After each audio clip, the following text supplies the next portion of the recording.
And welcome back to Mateia, everybody. It has been a minute. Well, like a month, but a minute. All right. So, let's recap so we can remember where we are. So, in our last two sessions, we have had the new party with the same players split into two separate locations, not knowing each other yet. Of our two groups of investigators for the Arcane Inquisitors were sent on two different missions to obtain information regarding two different rumors. The first group, Nico and Bjork, were sent out to ruins of an abandoned church, and while there, discovered information regarding the origin of dragons, Bahamut, Tiamat, and avatars that they created. They faced off against a brass dragon, once they maneuvered their way through a dungeon underneath the ruins of that church, but sent it back through the portal that it was seemingly being forced through against its will and acting seemingly against its nature.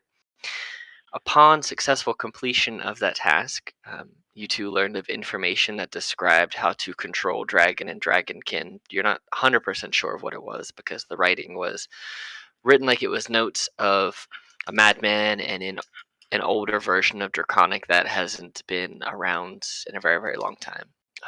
But eventually, the two of you headed back to Moreau after making camp near the mountains where the ruins were. And that is where you guys currently find yourselves just breaking into right now, approaching.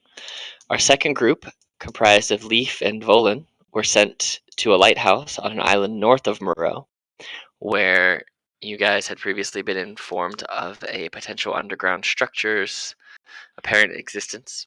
In that underground structure, you encountered a large magical gem that was emitting some type of magical essence and calling to the creatures from the sea that had seemingly been leading the lighthouse keeper and other folks to their demise with their nautical song and singing.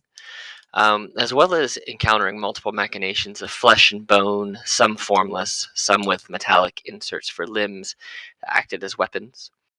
You guys also read mentions of bringing a creature back to life who would strip all life force from all of the creatures around them.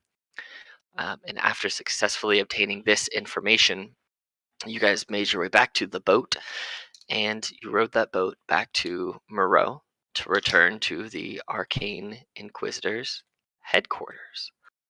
I'm going to go ahead and just copy you guys. I'll put you all over in Moreau. Make sure other tokens aren't there. Oh, wait.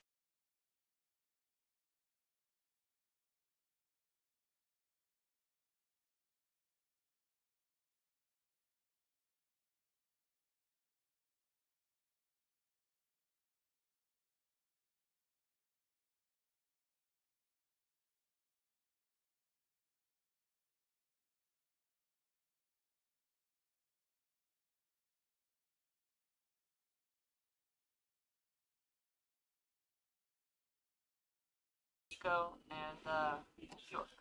You guys find yourself walking in we'll just say from the eastern side of the city, down from the mountain.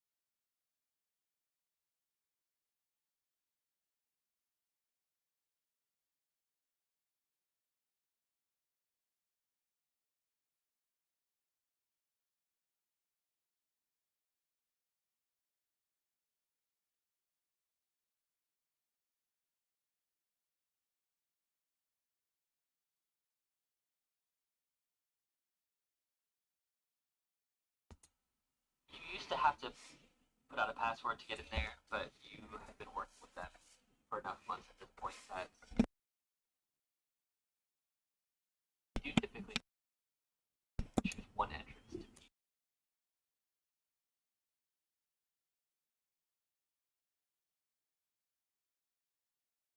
Or being verified and, fighting your way.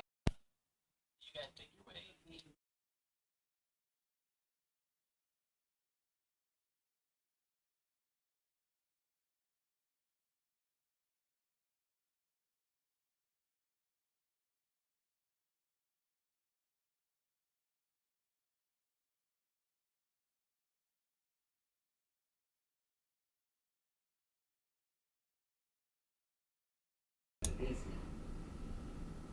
Not that I can immediately think of. May, how about for you and Nico? How are you feeling?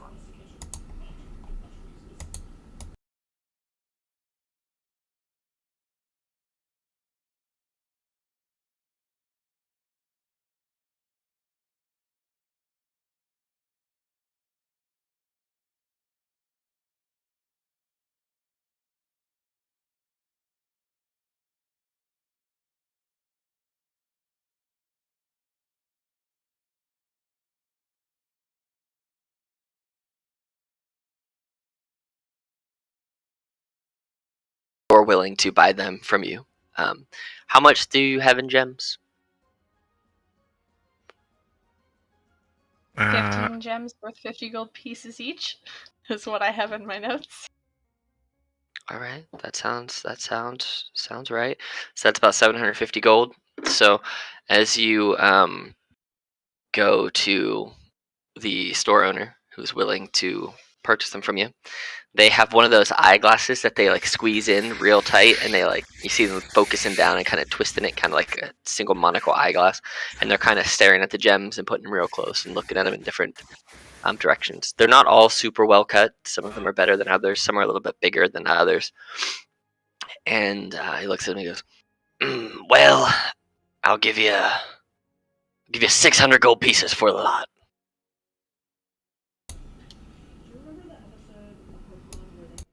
Gems, you can make lots of these. I think you can pay more. Yes, these were gotten at great difficulty. They were in an ancient temple overseen by dragons. There might be some dragon's breath essence because the dragon exhaled near them. I will say, trying to bluff about maybe these are fancy dragon gems, something. I don't know. How much are you trying to get for them? 750. Go ahead, and either one of you can roll a persuasion with advantage. You can both roll. Oh. I'll let you go for that. Okay, Nice. with my Persuasion -1, that's with great. advantage. I'm not very persuasive. I'll choose 15. All right, I'm gonna have him just roll a straight d20 against you because he's not gonna have any buff. He looks at you, and he's not sure if you're telling the truth completely, but he kind of sees flying with you your small little dragon friend. Mhm. So it sells it a little more than it probably should. And he's like, just because I don't want your dragon friend messing up my shop, I'll give you the 750. And he slides you 750 gold pieces. Much appreciated. He really doesn't want your dragon to blow up a store. Not that I think it would, but he doesn't know that. What's that? 375 each, May, if I'm mathing that right? 750 divided. There you go. That's right. Look at that instant math. Bam. All right, so you guys His little sell. eyes sparkling as he little coins in his bag. Go ahead as you put them in your bag and go to trot out. Make a dex save for me, Nico. Oh no. It'll be at advantage because of danger sense. Oh, okay. Dex. Nope. That's an 8 again. As you put them in your bag and you're like looking at the coins as you guys turn to walk out the store, you don't see the piece of wooden floorboard that's kind of popped out a little bit. It's not always secure, and you hit your toe on it, and you immediately stub your toes, and you start hopping on one leg, and then you just fall over to the ground and your sunglasses roll off your face within arm's reach, but they fall off of your face. It's very bright outside.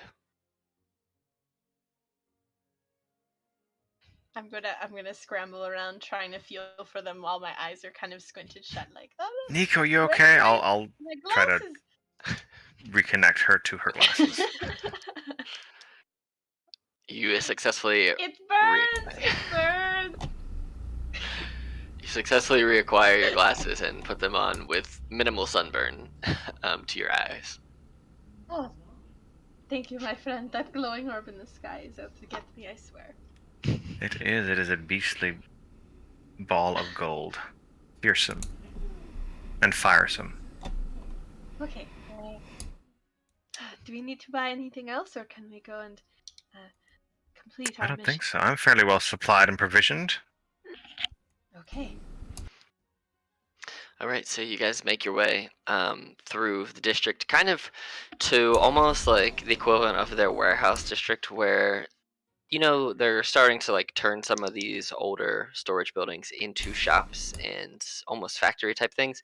But for now, there's a lot of storage going on just because of what they're storing the stuff they need to build and upgrade their facilities. But you make your way into this smaller section of the district, and you find your typical entry exit point. You give the knock, which is 3 knock. It sounds like this. I don't know if you heard it, but it's Yes. 212 as you guys knock. That's your 2 specific knock. Each group has their own specific knock passcode, so you don't have to keep verbalizing it, so you're not overheard. And the person slides the eye slider and looks out, and he sees you at eye level, Bjork, and kind of looks around for a second like he's looking for somebody else. And then you see that they stand up because they look down, and they're like, "Oh, you brought the child." And then they just swing the door shut, the eye thing closed. They Not think actually a Nico is child, I say to the closed door. So, how often have to tell them, Nico, you're not a child, you're just a response? Yes. You are the epitome of adulthood. You should really assert yourself more, I'll say. Yes, the door. I agree. I'm very sick of this attitude. The door swings open, and there seems to be nobody at the door, but it's open. And you guys make your way down the.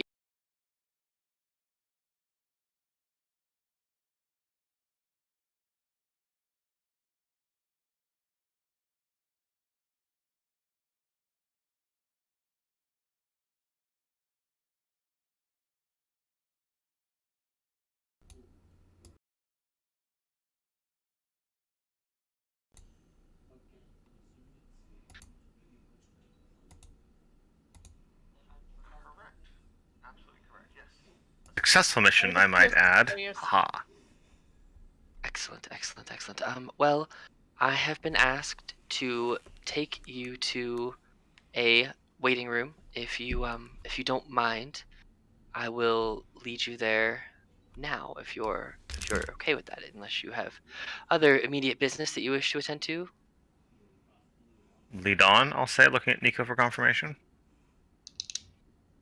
Okay. So, you two are led, and I'm actually going to the 2 of you into this little waiting room. So you guys, they lead you into this waiting room where you see there's a desk, there's a couple chairs, and a nice little purple rug. You guys lead you they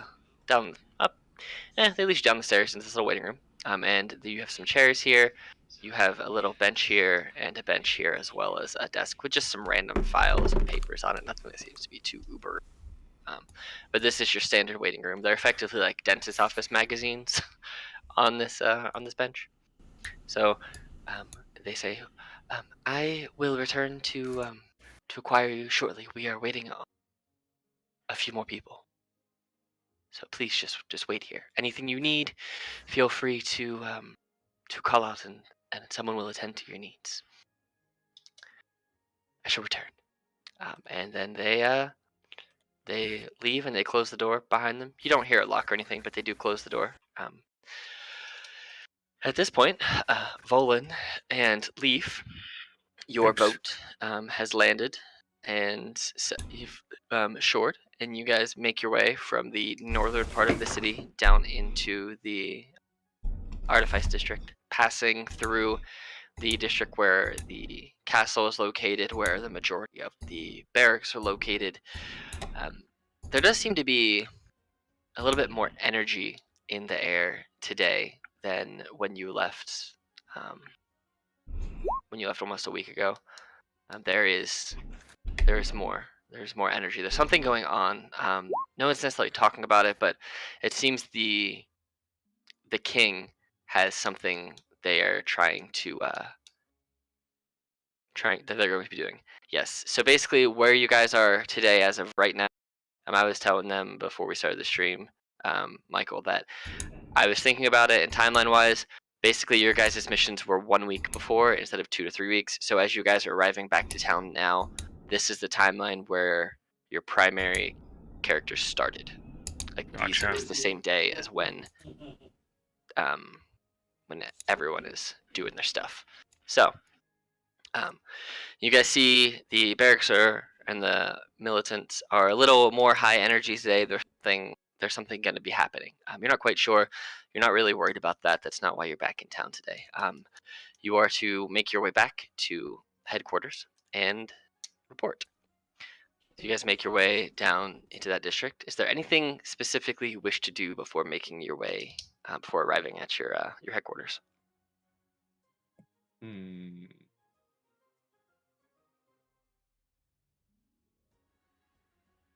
I'm almost tempted to joke and say, let's go to the library. I have a feeling someone might be there. Oh, it's not that day. You're not that far in. This is like the very beginning. This is like the day that your paladin friend was sent out. You don't know that, but this is the day that Naomi was sent out. So. Nothing from me. Nothing I can think of. Leaf, you got anything you want to be doing before you arrive back at headquarters? Nothing really for Leaf at this time. She's just slowly but surely following Volan, who has yet to lead her astray. All right. So you guys make your way into the same general portion of the Artifice District, and you guys make the way to your specific entry and exit, because you guys have been working there similar to Nico and Bjork for a couple of months at this point. You guys have your own specific knock, which is this. Yeah, that's right. You need that fun one. Best knock ever. Yes, that is yours, and Leaf does it every time with great enthusiasm because, childlike wonder of knocking on doors. 100%. The eye grate slides open, and you see a person, a set of big yellow eyes, and they don't even say anything. They just look at you, Volan. You see the eyes kind of nod, like the head is nodding in acknowledgement, and then they look down to Leaf, and you hear a big sigh, and then they slide the eye coverage up. I don't know if it's look down to Leaf. Isn't Leaf taller than me? Leaf is... I don't know. How tall is Leaf? Let's see. Leaf is... She's 4'9". She's tiny. Never mind. Naomi's the tall one, not Leaf. You just hear, and they slide the gate shut, the eye grate shut, and then the door swings open. And you guys make your way in. This time behind the door, you see this big hulking ogre who looks like they're very much crammed into this small doorway of a space. And they're just shaking their head when they see this 4'9" little furbolg child. This ogre is a solid 9.5 feet tall, 400 pounds. He is very much a tight squeeze in this doorway as this door guard. He could be the door, but he holds it instead. So you guys make your way through the hallways, down the stairs, through the tunnel. You make your way into the foyer that you recognize and know so well. And a elven person walks up to you both and goes, "Great, you're here. I assume your mission was successful at the lighthouse?" I will begin kind of reaching into my bag and pulling out the few books and notes that I gathered from the lighthouse. Yeah, we found stuff. Do you have any milk? I can have some brought to you immediately. Yay! Thank you. I do need to, however, take you to a waiting room, as the well, there's no there's there's no point in beating around the bush. The leaders want to speak with you. Uh, Leaf will look at Volan and she looks confused. She doesn't look concerned. She just looks confused. Like, did we? Are we getting praised? Like, what's going on? She kind of has that childlike confusion, but a sense of wonder at the same time as she stares up at Volan, who's digging through his bag. I kind of just give a little head pat to Leaf and begin following the way to the waiting room. You know that the leaders of the Arcane Inquisitors do not often meet with the members. They are normally like operating in private. They make their wishes known, they make their requests known, but very rarely do they meet face to face with any members of the actual society themselves, bar a few advisors who they're the ones who get the requests from the leaders. They pass the information back and forth. There are only a few people who are regularly interface with them, and they're very, very high up there, and they hold that power very much above everyone on purpose. Got it. So they this elven person leads you to a small room, leads you down set stairs, and as you guys approach the room, you see there are two others already in here waiting for you. Get you move. There are two others already in the room. You see a dragon, a small dragonoid person, and you also see a elvish looking person, since that's what I assume Eladrin look like, just like Yeah. seasonal elves. So this is you guys have not ever actually met each other before. There are lots of people part of this society, but not often do you go out in groups larger than 2 to 3, and even then you are more private with the relationships that you hold, and it's normally those small groups are the only ones who ever really have working relationships together. So this is the first time you guys have all met, and now you're being thrown into a room with another group of people. So and they say, if you could just wait here for, well, however long they decide to make you wait, somebody will be here to fetch you in some time. But here is what you requested, and they hold out a plate and they snap their fingers, and a small glass of milk the glass appears. Then it begins to fill from the bottom to the top with ice cold, refreshing oat milk, because this is a vegan establishment. They only serve vegan foods in the headquarters. They all gonna die. Kill Leaf, every last one of them. Leaf runs over and grabs the cup, and as soon as she brings it to her lips, she stops and she looks over and she sees Nico, and she like walks up to him, walks up to Nico and offers the glass. Thirsty? But I don't know what this is. Can I taste it? Yeah, it's milk. And she will hand Awesome. the little cup over. He chugs it. Does anybody else want anything while I'm here? Leaf will turn around and say, two milks. She holds up two fingers. I'm sorry. Snap. I'm sorry. I forget my appetite. Big They dragon appetite. They snap their fingers, and you see appearing on this desk of papers are 2 glasses of milk and a little tray of cookies for you look as at well. this figure and say, "You wouldn't happen to have any elven wine, would you? It's been a long journey." They nod and they snap their fingers again, and you see a bottle and 2 empty glasses appear over on the end of the long desk. So, I begin walking that way, just kind of keeping my eye on Leaf, nodding as I pass this figure. anything for? He looks over at you, Bjork. Mm-mm. I'll just shake my head and bow in gratitude of the service. Okay. All right. Well, somebody will be here to acquire you in some time. If you need anything, just call out and somebody will be here for you. And they leave and they close the door. And for the two who just came in, these are the chairs with the nice warm pot in the middle, which is putting off some heat. It's like an enclosed fire almost. This is a small seating bench over here, and this is a longer seating bench over here, as well as the desk with your papers and now your snacks upon it.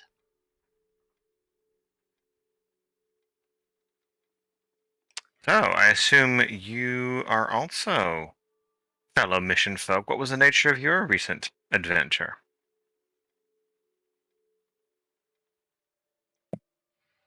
We went to a lighthouse that was being weird, and we climbed up the lighthouse, and we found some books that had some writing in it. And then Volin over there made me some trail mix, and then I sat and I read, and then we ran into a ghost, and I left the ghost some trail mix when we left. Oh, trail mix loving ghost. That's fascinating. I don't know if they liked it or not, but I hope that it makes everything a little easier for them. I didn't know When they you could eat said trail mix. lighthouse, Nico looks scared. Yeah. Oh, A little leaf here speaks the truth, but I it's a bit more complicated than that. But I let her tell the stories as they sound better to the ear. that's kind of you. And I pour myself a cup of elven wine and, like an old man, take a seat on this bench.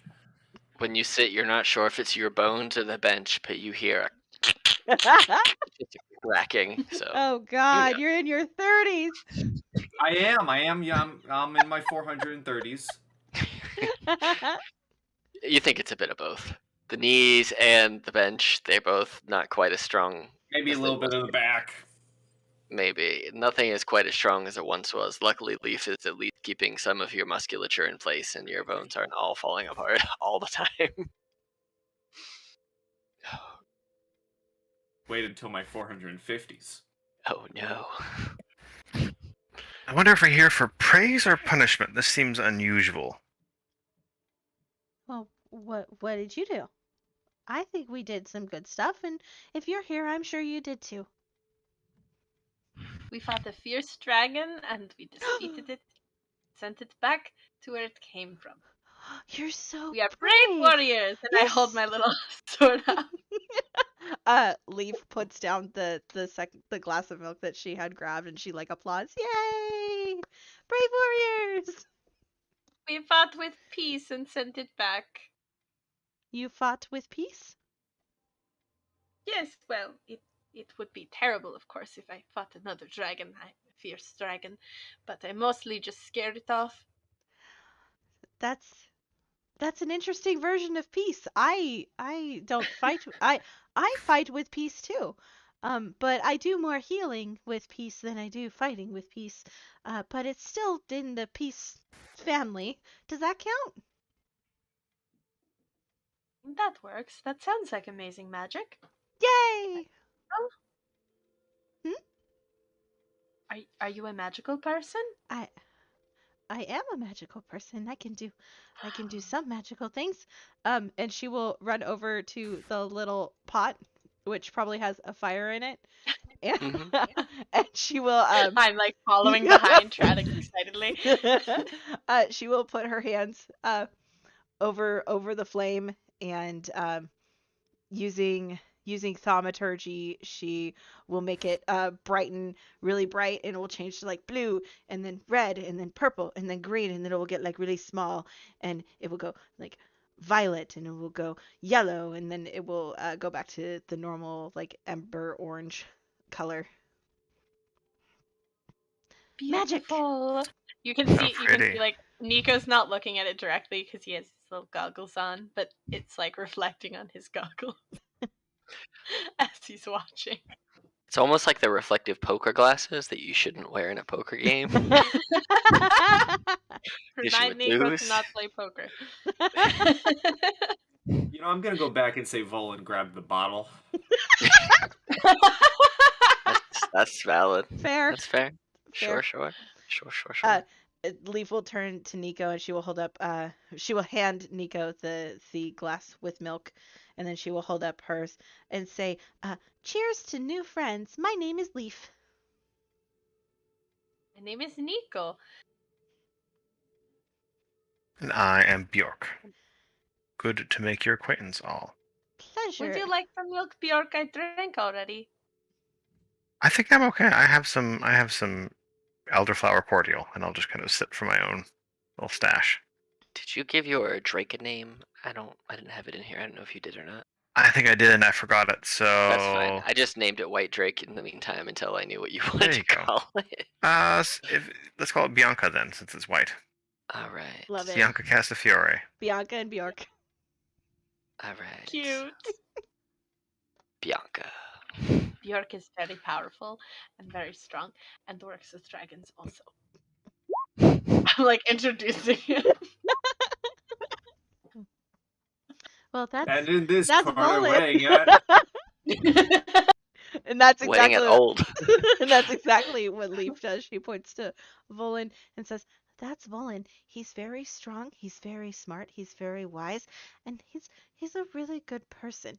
And I am learning a lot. And if it wasn't for him, I would probably be." And she stops, and her face gets kind of sad, and she goes from like her little 4'9" size to shrinking down a little bit, and then she like basically makes herself sad and wanders over and sits down in this chair and just stares at her lap. She just stares at the milk. Oh. I'll just like come over and like put a little koboldy hand on your like arm. Just, like in there. I'm just imagining like a tiny little like 4-clawed hand just slowly puts itself on your arm.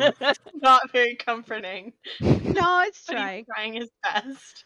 She kind of like shakes her head a little bit, and her sad demeanor kind of goes away, and she looks over at Nico and she goes, "No, I'm okay. Thank you." Okay. Well, I wonder what will come next in our adventures. Maybe we'll get great reward and renown since we had met such success. This could be a new era of magnificence. Yes, I think we'll be very famous. And then Mother will hear all the stories about me.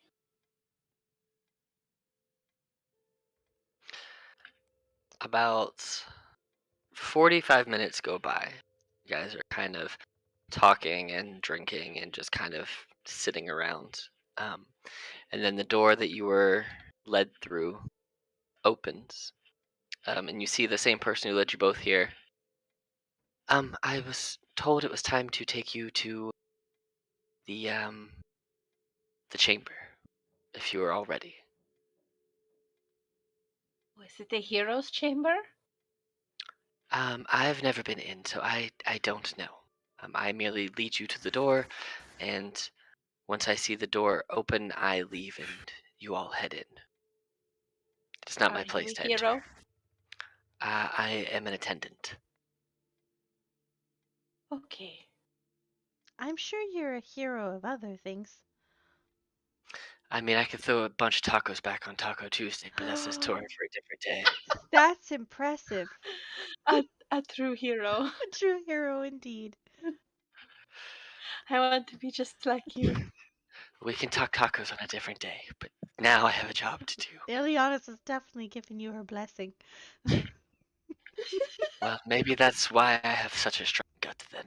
The power of tacos compel you. I'm sorry, I could keep going. It's okay. Okay. I'm thinking about opening my own sauce company, putting funny quips on the packaging. Ooh. Ooh. Oh my god. I got it immediately, and I hate you with every fiber in my being. But in all seriousness, I can't let you be let go. All right. And Leaf will wander over and go with- put her little empty cup on the table, and then she will run over to Volan and offer him her hand. It's funny because I was gonna do the exact same thing. You were just faster than me. Volan grabs Leaf's hands with another like old man grunt. Stands up. Looks very, very old. Do you think he is actually powerful, Bjork? I think he probably is. I would say so. Okay, I hope Age and he's- power sometimes correlate. There's a quiet serenity there that I suspect hides deeper waters of some kind of ability. Oh, you must be very wise. So they lead you.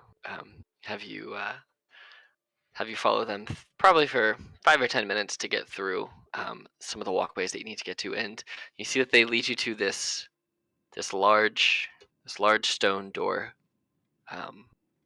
No writing on it. Seemingly just one metal, very big steel like ringed handle. And they say to you, turn, push the door open, and just walk in, and the leaders will be with you shortly. I have done my duty in leading you here. I have other work to attend to. Go So, work. good. Good luck Good on luck. your sauce adventure. May Elianis bless you. Thank you. I know And I maybe said it in chat. It took me so long to think of it, but you can name it Taco Gong. Taco Gong. I'm sure your tacos are supreme. Oh, I don't make them. I just make the sauce. I eat the tacos though. This is hurting my soul. All right. Well, I'm going to leave you now, and they scurry off. As they're standing in front of this big stone door with a big metal ringed handle on it. I'll do the thing to open it. You turn the handle with ease, and you hear as the handle turns. It takes a quick minute. It's pretty heavy to push the door open, so about 5-10 seconds worth of effort, you get the door pushed open. And as you guys walk in, you're immediately hit with a smell of just age, like old books and like an old forest. I mean, as you walk into this room, you see that there's a large circular pit in the middle. Further down than you can see, it seems to go on forever, but surrounding the inside of this circle are just shelves lined with books. This seems to be some sort of library that just goes down into the earth. This room is warmer than you would expect it to be. The floors are all carpeted with this design that you can see. All of these circles are little tables, almost studying tables, with one chair on each. And the heat from the earth seems to rise up from this pit and naturally warm this room. It's fairly well lit from the wall sconces, but it's what you see. Feel free to explore the room at your Are there railings or is it just like straight drop? it is, so there are It's black. some railings that you can slide down, and you can probably get down to about let me draw a little line here. You can probably get to about this far down for around the whole thing. There's like scaffolding that you could climb down and just Well, I get mean, to. are there like safety railings around No. the edge, or is it straight drop? Nope. It's straight drop onto scaffolding and like little ladders. It's basically, you know, those library wheeled ladders that you can stand on and push yourself across. There's basically 3 or 4 of those hanging around the circle that you can climb on and basically push yourself around to about that low, and you could So books off if you really don't want. have feather fall, you're gonna die. Unless you don't let go. Yeah, you can ride them down that far, and you could. Oh, I Oh no. forgot that yours is not on, but it should be right now. Yes, There that you go. worked. Yeah, so basically, imagine there is like ladders with wheels on them that are on the edge that you can climb down to scaffolding that is about this far down all the way around, and you could walk on that scaffolding, or you can just hang out on the ladder and pick books up. But if you fell off of it, yes, you could die, or you at least fall down there. You don't know where it goes because you can't see. But yeah. I'll send Bianca to go fly around if she wants to explore. Okay. I would begin kind of walking, and if I'm still holding Leaf's hand, bring her to one of these tables. And just offer the seat to her, and then just kind of be like, just stay away from this edge. Do me that favor, little Leaf. Looks dark. And then I'll kind of peer over the edge, see how far it goes. You can't see as far as it goes. You cannot see all the way down. You see the black hole down at the bottom. That's as far as you can see. Past that, it's just darkness. But you don't know if that's the bottom or if it continues to go further. Interesting. Okay. Bjorn, should we explore by flying? That is a good idea. Nico, you can fly? Yes, of course, I am a dragon! Leaf looks like she's about And ready then to he get up just from her rummages seat. in his bag and pulls out what looks like a very crappy broom. That's very smashed up. And he just, like, sits on it. I have the dragon blood, of course I can fly. That's amazing.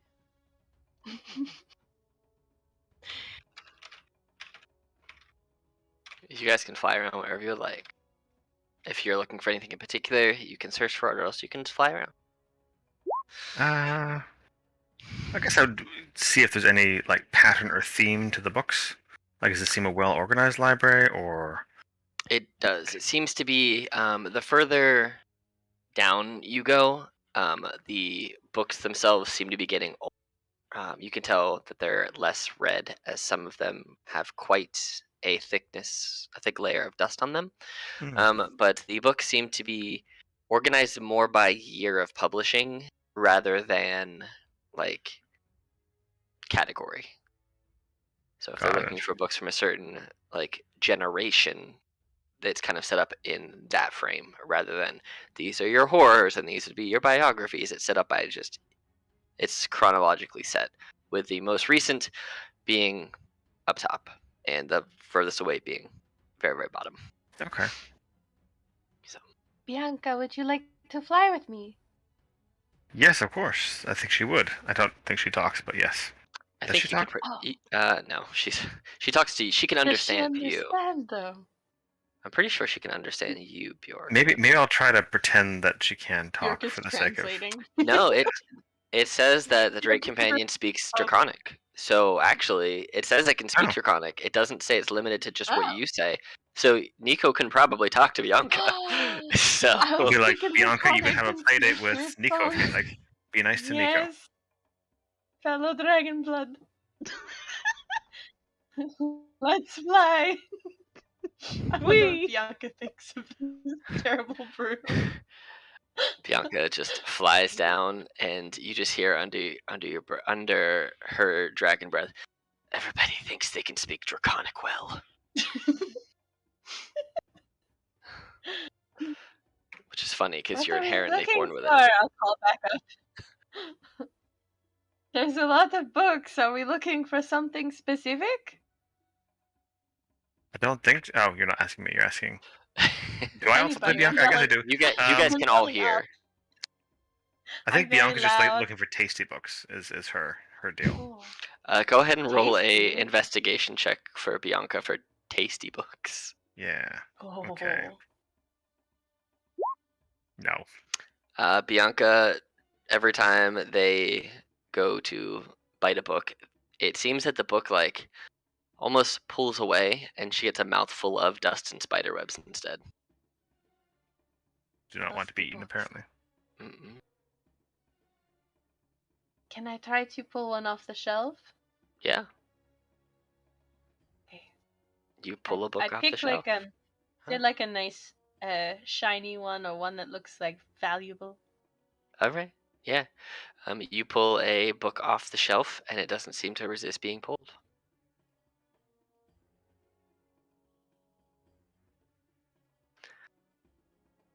as you go to read this book, what languages do you speak?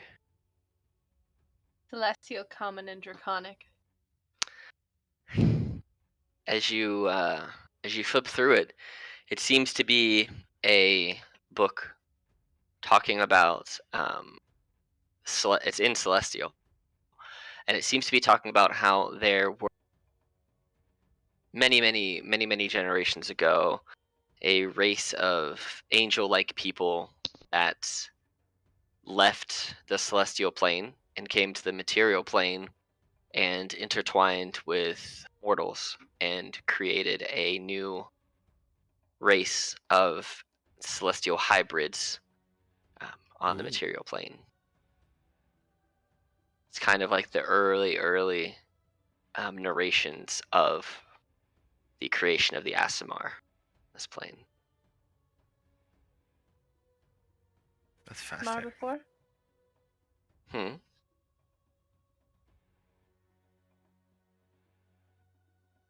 What was that?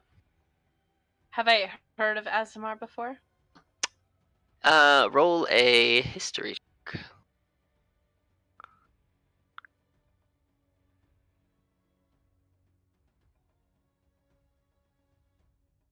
Oh, why it's not rolling? Weirdish. Oh, there we go. I think my internet is being slow. Yeah, no. Oh my No. gosh.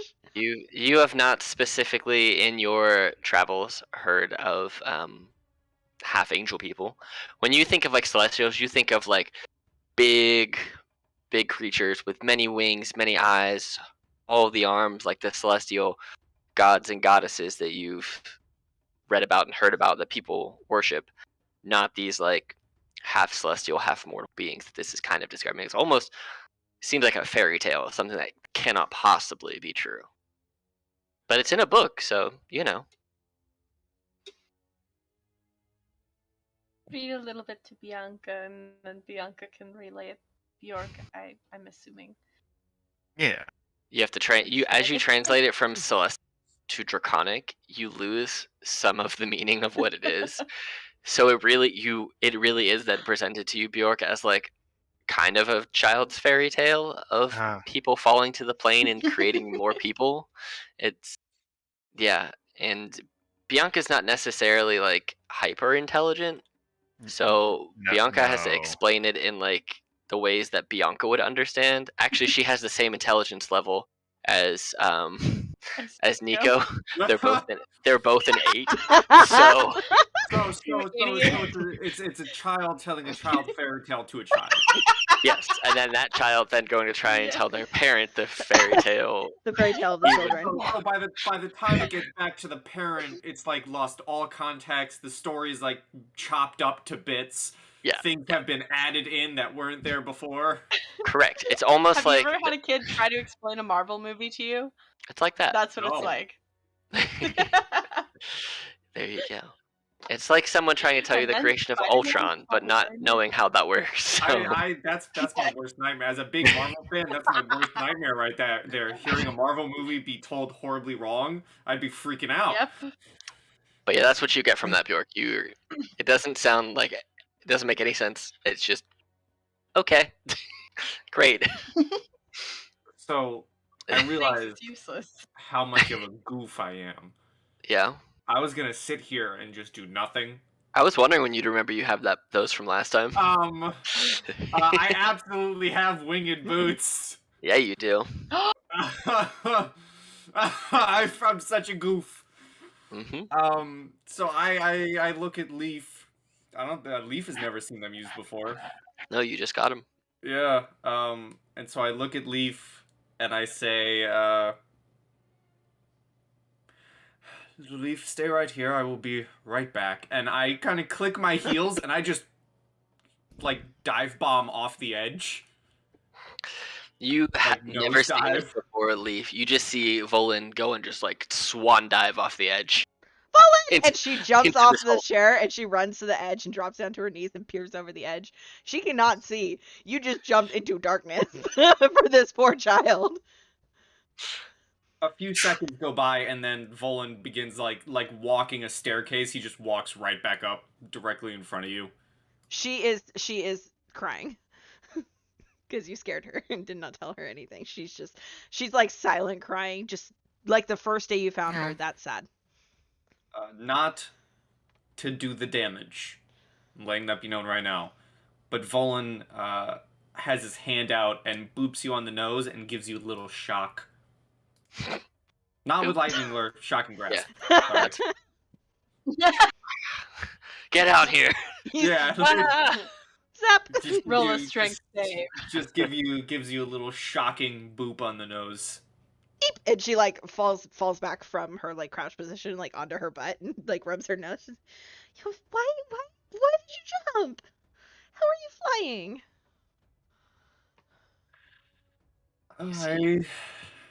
I have new boots. You see on his heels, on either side, there are two little wings on each foot just flapping away. You should have said that before Adorable. you jumped into darkness. I'm sorry, little leaf. Here, take this as my apology, and I will hand over some of my some more trail mix I made on the way. Two more bundles worth of trail mix, which is two more bundles of rations. Here, kid, stop crying. Eat this. Exactly. I'm shoving a popsicle in your mouth. She will stare at the trail mix for a second, and then she will gleefully take it from you and go back to her seat as if nothing had happened. Because that is a child. I have some books I must gather, and I'm gonna be in I'm literally just walking in the sky, and I'm looking for specific books if they have any. Go ahead and because I know what books you're looking for. Okay. Because I remember from your backstory what you're looking for. Go ahead and roll me 3 investigation checks. Do I gain my advantage from this considering what they're related to? So we'll do it one at a time. So roll the first one at advantage, and then we'll just keep going from there. So, right. So as you're kind of looking some of these books, you see that the other two, Nico and Bianca, are kind of flying around as well, and just like the shifting of the air flying around almost creates like the dust to kick up in your face. And so it's not that you're blinded, it's just that you're just like coughing up this dust, and it's hard to find what you're looking for until you kind of fly out the way.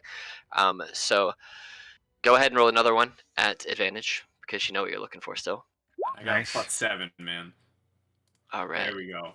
So you cough out the dust, kind of brush out the way, and you end up moving over this way. As you're looking, you kind of find a small, like 3 or 4 books from about 60 years ago that are talking about diseases and things of that nature. But as you kind of skim the titles and like flick through the first couple of pages of each one, kind of the equivalent of the table of contents to kind of like the prologue telling you what they're going to be about, they seem to be about very specific things, but not the thing you're looking for. Go ahead and roll me one more investigation check at advantage. 3. Okay, so you kind of follow you did notice looking at these books that they all kind of have similar colors in that the spines all seem to be like this weird darker green-brown color. And so you kind of look for more of the same type of books. And as you are looking through, and Bjork, you're kind of noticing what he's doing, you notice that while the books are organized chronologically, the spines are also color coordinated for the general type of content that's in them. Okay, I'll point that out in case it hasn't been noticed yet. So if you're looking for something related to like medicinal things and diseases and things of kind of in that large spectrum of things, they're like a green-brown. If you're looking for like stories about like war and battle tactics, they're more of like a red and a black. If you're looking for like farming and agriculture techniques and things like that, they're kind of like this whitish grayish kind of thing. And the more you kind of look, it kind of makes sense that they're doing them this way, because you can kind of if you wanted to see how something has progressed, like say agricultural techniques, you could see how it was maybe done 200 years ago, and then compare it to now, and you could see how things have changed if you're a historian, things like that. So they're organizing them by both chronological time frames and kind of their category. But you move further down Volin as far as you feel comfortable, because the further you get towards the darker pit, it still looks black. The further down you go, even with your dark vision, you can't seem to see through it. It almost feels like the further you go, the more it pulls you. It's almost like Oh my god, it is the Sarlacc. it's almost like gravity is starting to pull you further and further in, and you kind of stare at it a little bit, and it seems like the bottom, what you can see is the bottom of the spiral bookcase, the cylinder bookcase, kind of almost warps, almost like the gravity around it is altering the actual shape of what's down there, and it's intriguing, but also very dangerous, and you don't quite travel as hard as you might want to. But you do find a very, very old book that, just looking at a quick skim of the first couple pages, has information that you think might be what you're looking for. The writing's very faded, and it's going to take some time to decrypt what it says, just because of how old it is and how faded the writing is. And it's probably going to take you sitting down and actually studying it, figuring out the code that it's written in, kind of translating the language into something that's more appropriate for now. But it looks like this is probably the start of what you need. I will grab the old tome, and to not be sucked Neat. further into the Sarlacc pit, will then just begin walking upwards through the sky and back to the table with Leaf. Okay. So about 20-25 minutes have gone by so far. Anything that you wish to still be doing, Bjork, Bianca, Nico, and Leaf? Can we see the progress that Volan has made? Like, are we like, oh yeah, you found the right book? Do we note that? You know he was looking for a book, but you don't know what he was looking for Okay. specifically. So if I don't know if he's had success, I'm probably just wandering around. Yeah, he seemed to have stopped in like every place he stopped. He stayed there.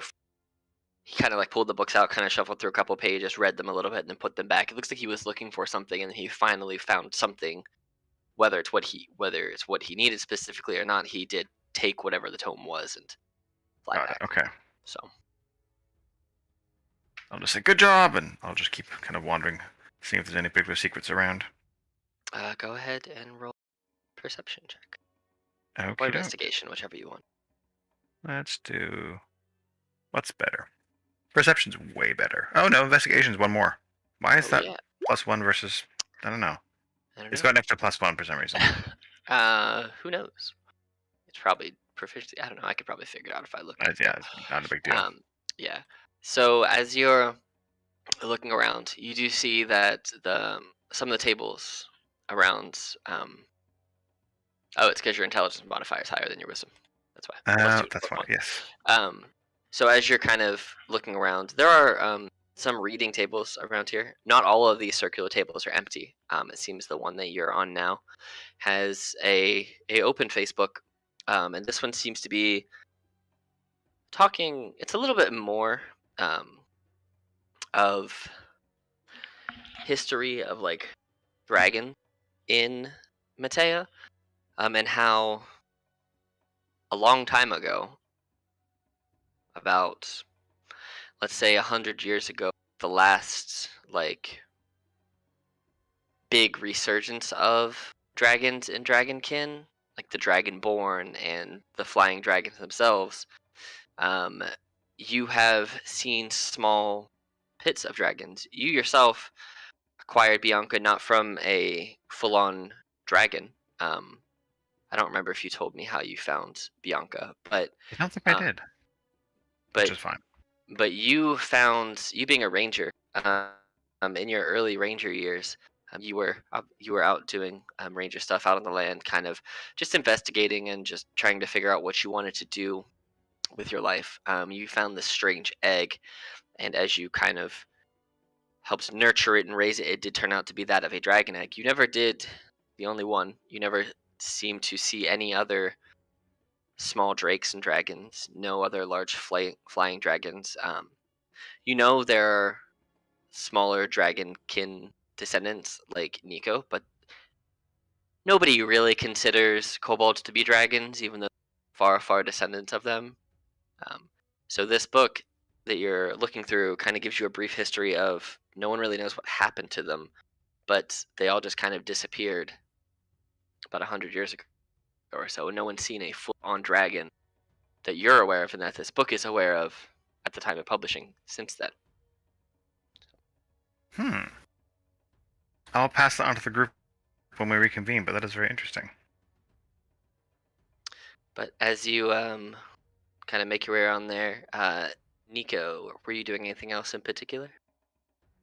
I don't think so. I think just sort of explore Bianca, and I'll Okay. come up when I see everybody else's sort of come up. All right. Leaf, anything other than snacking that you're doing? Oh, I'm just completely snacking. She is 100% content with how her situation turned out. She was scared, she was sad, and then Volan was okay, and then he gave her a snack, and now she's sitting down and she's eating and kind of wishing she would have brought that other glass of milk with her. As you are sitting there snacking and back, and Nico, you and Bianca kind of make it back up to the edge, and Bjork, you make your way kind of around to the group. The air in the room gets kind of cold and thick and dark. And then it's almost like a power surge and everything goes black for about 5 seconds. And then it turns back on. And it's eerily quiet in this room. And then you hear 2 voices, one of which says, "We're sorry to have kept you waiting. We'll be right there." The other Why one, did it go black? Hello? and the other one says, just hold, please. Hold, please. And you see kind of making their way out of the pit. Smoke seems to rise out of the deep, dark hole of the cylindrical bookshelves. And this cloud of smoke, kind of like a snake, kind of floats up. And sitting in the right in the front of it, you see just this bare white plaster mask with 2 black slits for eyes. And then not quite far behind it, you see another creature that kind of pops up right behind. And the giant smoky mask creature is kind of floating above all of you, and the other creature, who almost looks like this giant earth fairy-like creature, just kind of floats beside her. And the smoke creature, or the voice that sounds like it's coming from the creature, says, Thank you for waiting. We're sorry to have kept you." Hello. Thank you for welcoming us to your library, your space. Would you like a snack? And Leaf will offer some of the trail mix to the floating mask. No, thank you. Would you like some? And she will offer it to the other one. You just see that they kind of nod their head or shake their head, and the smoky creature goes, "She doesn't talk too much, only when is very much needed, or apologizing for being late. Tardiness is rude. She does not like to be rude. Well, I suppose we should tell you who we are. We are the leaders of the we're the leaders of the Arcane Inquisitors. You can just refer to me as the Avatar of Smoke, and even though she doesn't always look like it, she prefers to be referred to as the Avatar of Earth. Kind of stare at her longer. You see that her skin almost looks like it's made of like mud and tree bark and leaves, and her wings and horns are kind of very much elk-like in what they're made of, almost like antler material. Oh, cool. You can't see what you can see on their faces is what you can see on their faces. Can you move her token, like, here? Because Here, for the recording, she's down I'm here just in the gonna darkness, so they can't see. that. Bingo! Oh, wow. Yeah, I'm just gonna do that instead. Perfect. So yeah, now you can see them both.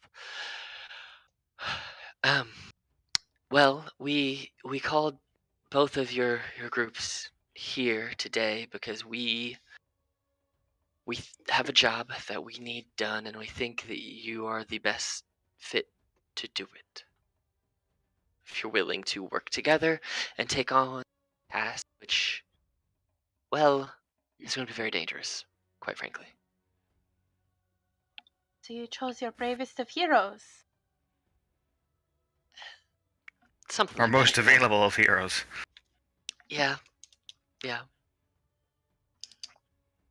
Ileana will protect us. It's fine. What is the nature of this quest? Well, you see, there's something happening in the city. It seems that something is happening to the king. He's been very different lately. He's starting to act strange. He's making rash decisions. He's starting to treat the people in polar opposite from how he has been for the entirety of his rule. I fear there is something that is beginning to control or corrupt him. He seems to be obsessed with some power, I guess, of he's sending someone out to hunt a member or an ex-member of his family adopted, as he believes they have some type of power that would give him even more. Oh dear. So, if you go up into town today, or you may have noticed the hustle and bustle of him about to send somebody. He's strangely sending a person who seems to be too strong for that mission out fetch quest, so it seems to be outside of the realm of what should be happening. He has scared off, or is trying to scare off, the higher, stronger members of the military and other leaders of the city. I fear something is, or we fear something terrible is on the horizon, and that he is actively choosing to weaken the city defenses for some reason.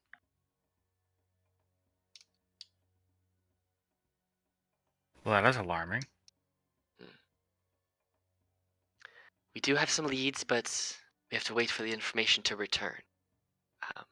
And as she goes to continue talking, you see that the avatar of Earth, kind of puts her hands up and covers up the face, or the mouth on the face mask of the avatar of Smoke, whose eyes kind of flash red for a second, as if she was offended that somebody is impeding her speech. And she looks at her and says, "Sister, we cannot just give them all of the information before they are able to handle the job and handle the task. That's an unfair burden, and we would be sharing information with those who may not be ready." Isn't it important for us to be fully educated on what we're getting into in order for us to make the decision on whether we're going to help or not? And then she shoves more trail mix into her mouth. You feel the trail mix kind of expand in your mouth a little bit. As she kind of looks at you.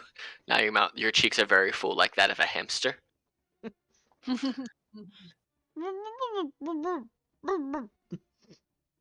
Were you saying something, small child? It's rude to speak with your mouth full. And she snaps her fingers, and trail mix goes back to normal size. I chew really fast and I swallow it, and then I just stare at the trail mix in front of me, like completely not aware that she was the one who did it. I'm just like, oh gosh, this is some weird trail mix. Scary lady is scary. The smoke lady says, "Well, if you're willing to take the job, we do need you to prove that you are capable. And if you prove you are capable and accept the job, if you accept the job and prove you're capable, then we can provide you with additional information, as we will know that you are ready."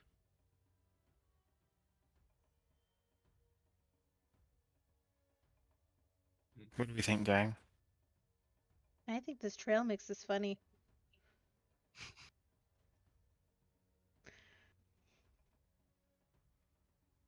What do you think, Volan?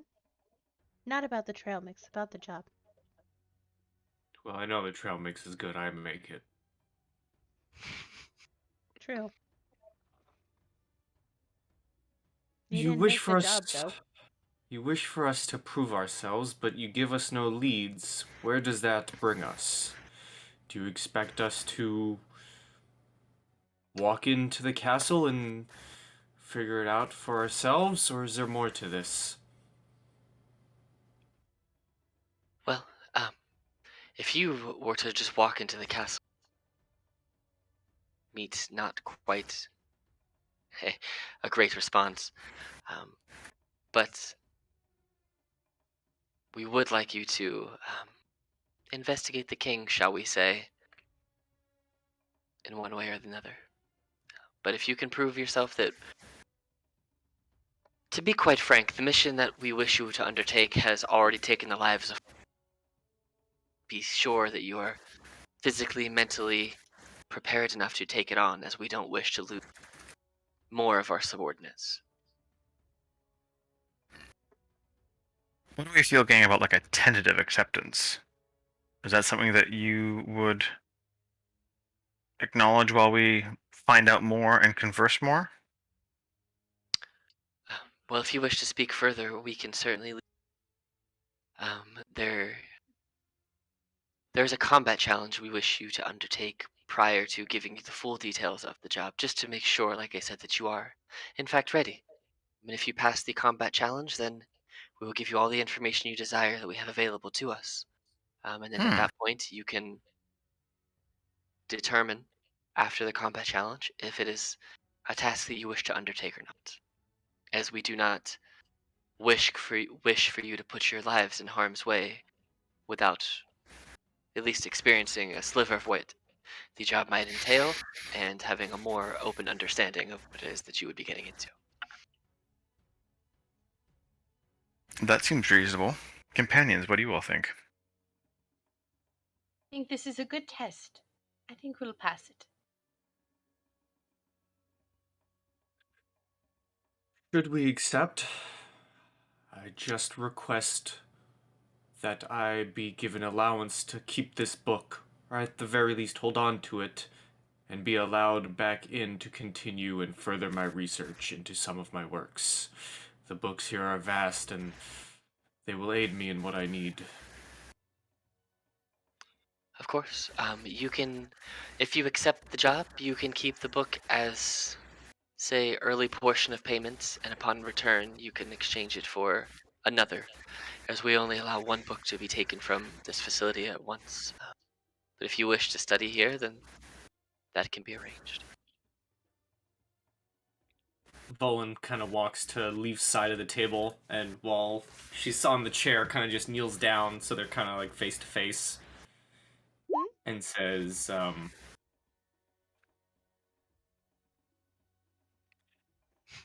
"Little Leaf, you know I don't accept anything without your approval. What do you think of this?"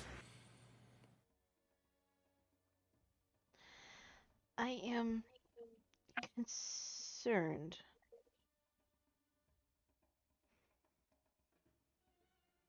I am concerned that there is more to this that they're not telling us. And the test is fine, but the actual problem is what we would be going into. I don't know if their test is going to be an accurate representation of what we'll deal with the entire situation. But I know that we will have Elianis on our side, so that does give us an advantage. Plus, trail mix. So, you know. Nelmix is a strong argument. Well, if you are confident in us, then so am I. And I'm ready to take this challenge by your side, Little Leaf. And as long as we stick together and we have our new friends, we will be fine. And in the end, we will all find peace. That is a great way of putting it, Little Leaf. Volan. Little Leaf of the big heart. We'll call you Medium Leaf. Medium average. Leaf. Me and I Volan. am a medium leaf now? And her eyes get really big and her smile just gets huge across her face. Am I Volan- medium Absolutely. Volan stands up, does a little sigh, and says, "Me and Leaf here accept." She pulls on Volan's sleeve to get his attention. He looks back. No matter how big I get, you can still call me Little Leaf. Another pat on the head. Adorable. What do you think, Medium Dragon? Do you speak to Bianca? No, I was talking to you, actually, Nico. You're the bigger I'm dragon. also medium. Oh my. Bianca's little Oh. dragon. You must be medium dragon because you're larger. Oh, I'm so flattered. I believe that together we are very powerful and we can do this. I think we can definitely face whatever challenge. And he'll like stick his little sword in the air and like Think in like a onward sort of.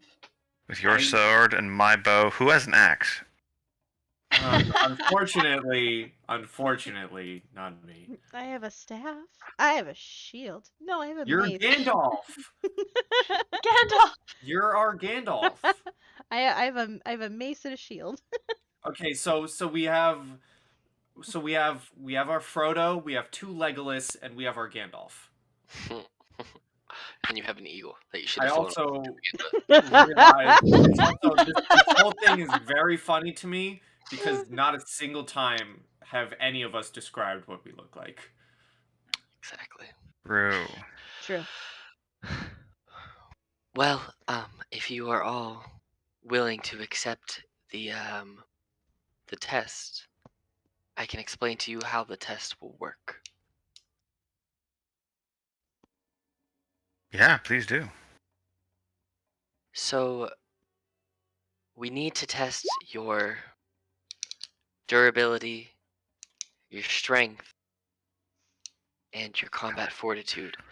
So, what will happen is some of the smoke from my being will emanate around all of you, putting you into a dreamlike slumber, where then you will be transported mentally to a combat arena on a different plane.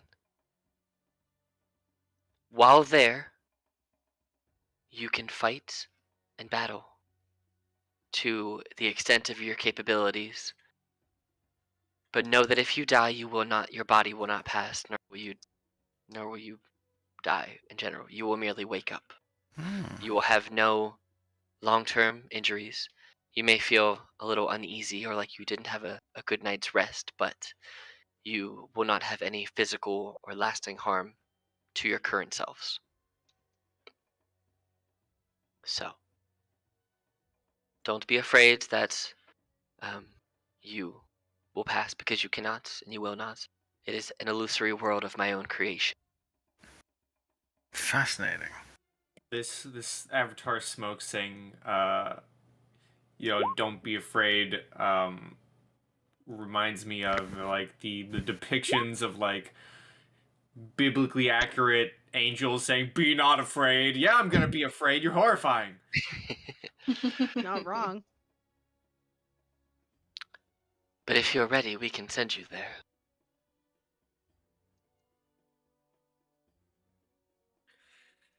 Little Little Leaf. Leaf says we are ready, then we are ready. Yeah, she gets up and she steps to the other side of Volan and after clearing off the table and making sure she doesn't leave any messy crumbs behind and puts the little bit of trail Eats mix all back. the crumbs. I clean up the little crumbs and I put the rest of the trail mix back inside my backpack. And then I take Volan's hand and I just nod with a very determined look on my little face. You see that the large earthen lady, the avatar of earth creature, kind of moves her arms around a little bit, and you see sprouting up beneath all of you, as well as right here, 4 almost throne-like chairs up here, just kind of grown out of the carpet. Seem to be twisted roots and almost out of a willow tree, with these soft mud-like cushions that don't seem to be wet or anything. They're just very, very soft. Yeah. And they encourage the 4 of you to sit, as well as Bianca. And then as you all sit, the smoke from the avatar smoke kind of emanates from her body and wraps around all of you like a blanket and begins to fill your lungs. And as you all take deep breaths of this smoke as it encompasses you, you start to feel yourself fading, just into a nice deep slumber. And the chairs almost lean back and turn into beds as you fall into a deeper sleep. And when you kind of come to, you shake your head and you kind of rub your eyes. You find yourselves here in this arena, which seems to have multitude of arches made of stone, with 4 different bridges created from trees and roots, surrounded with a water moat. It feels and tastes almost swamp-like here. Place yourselves wherever you would like to be placed as you wake up here. Zooming out a bit. I wonder if foes would come from that direction, says Bjork. That looks... I mean, really from any direction, I suppose. What do we think?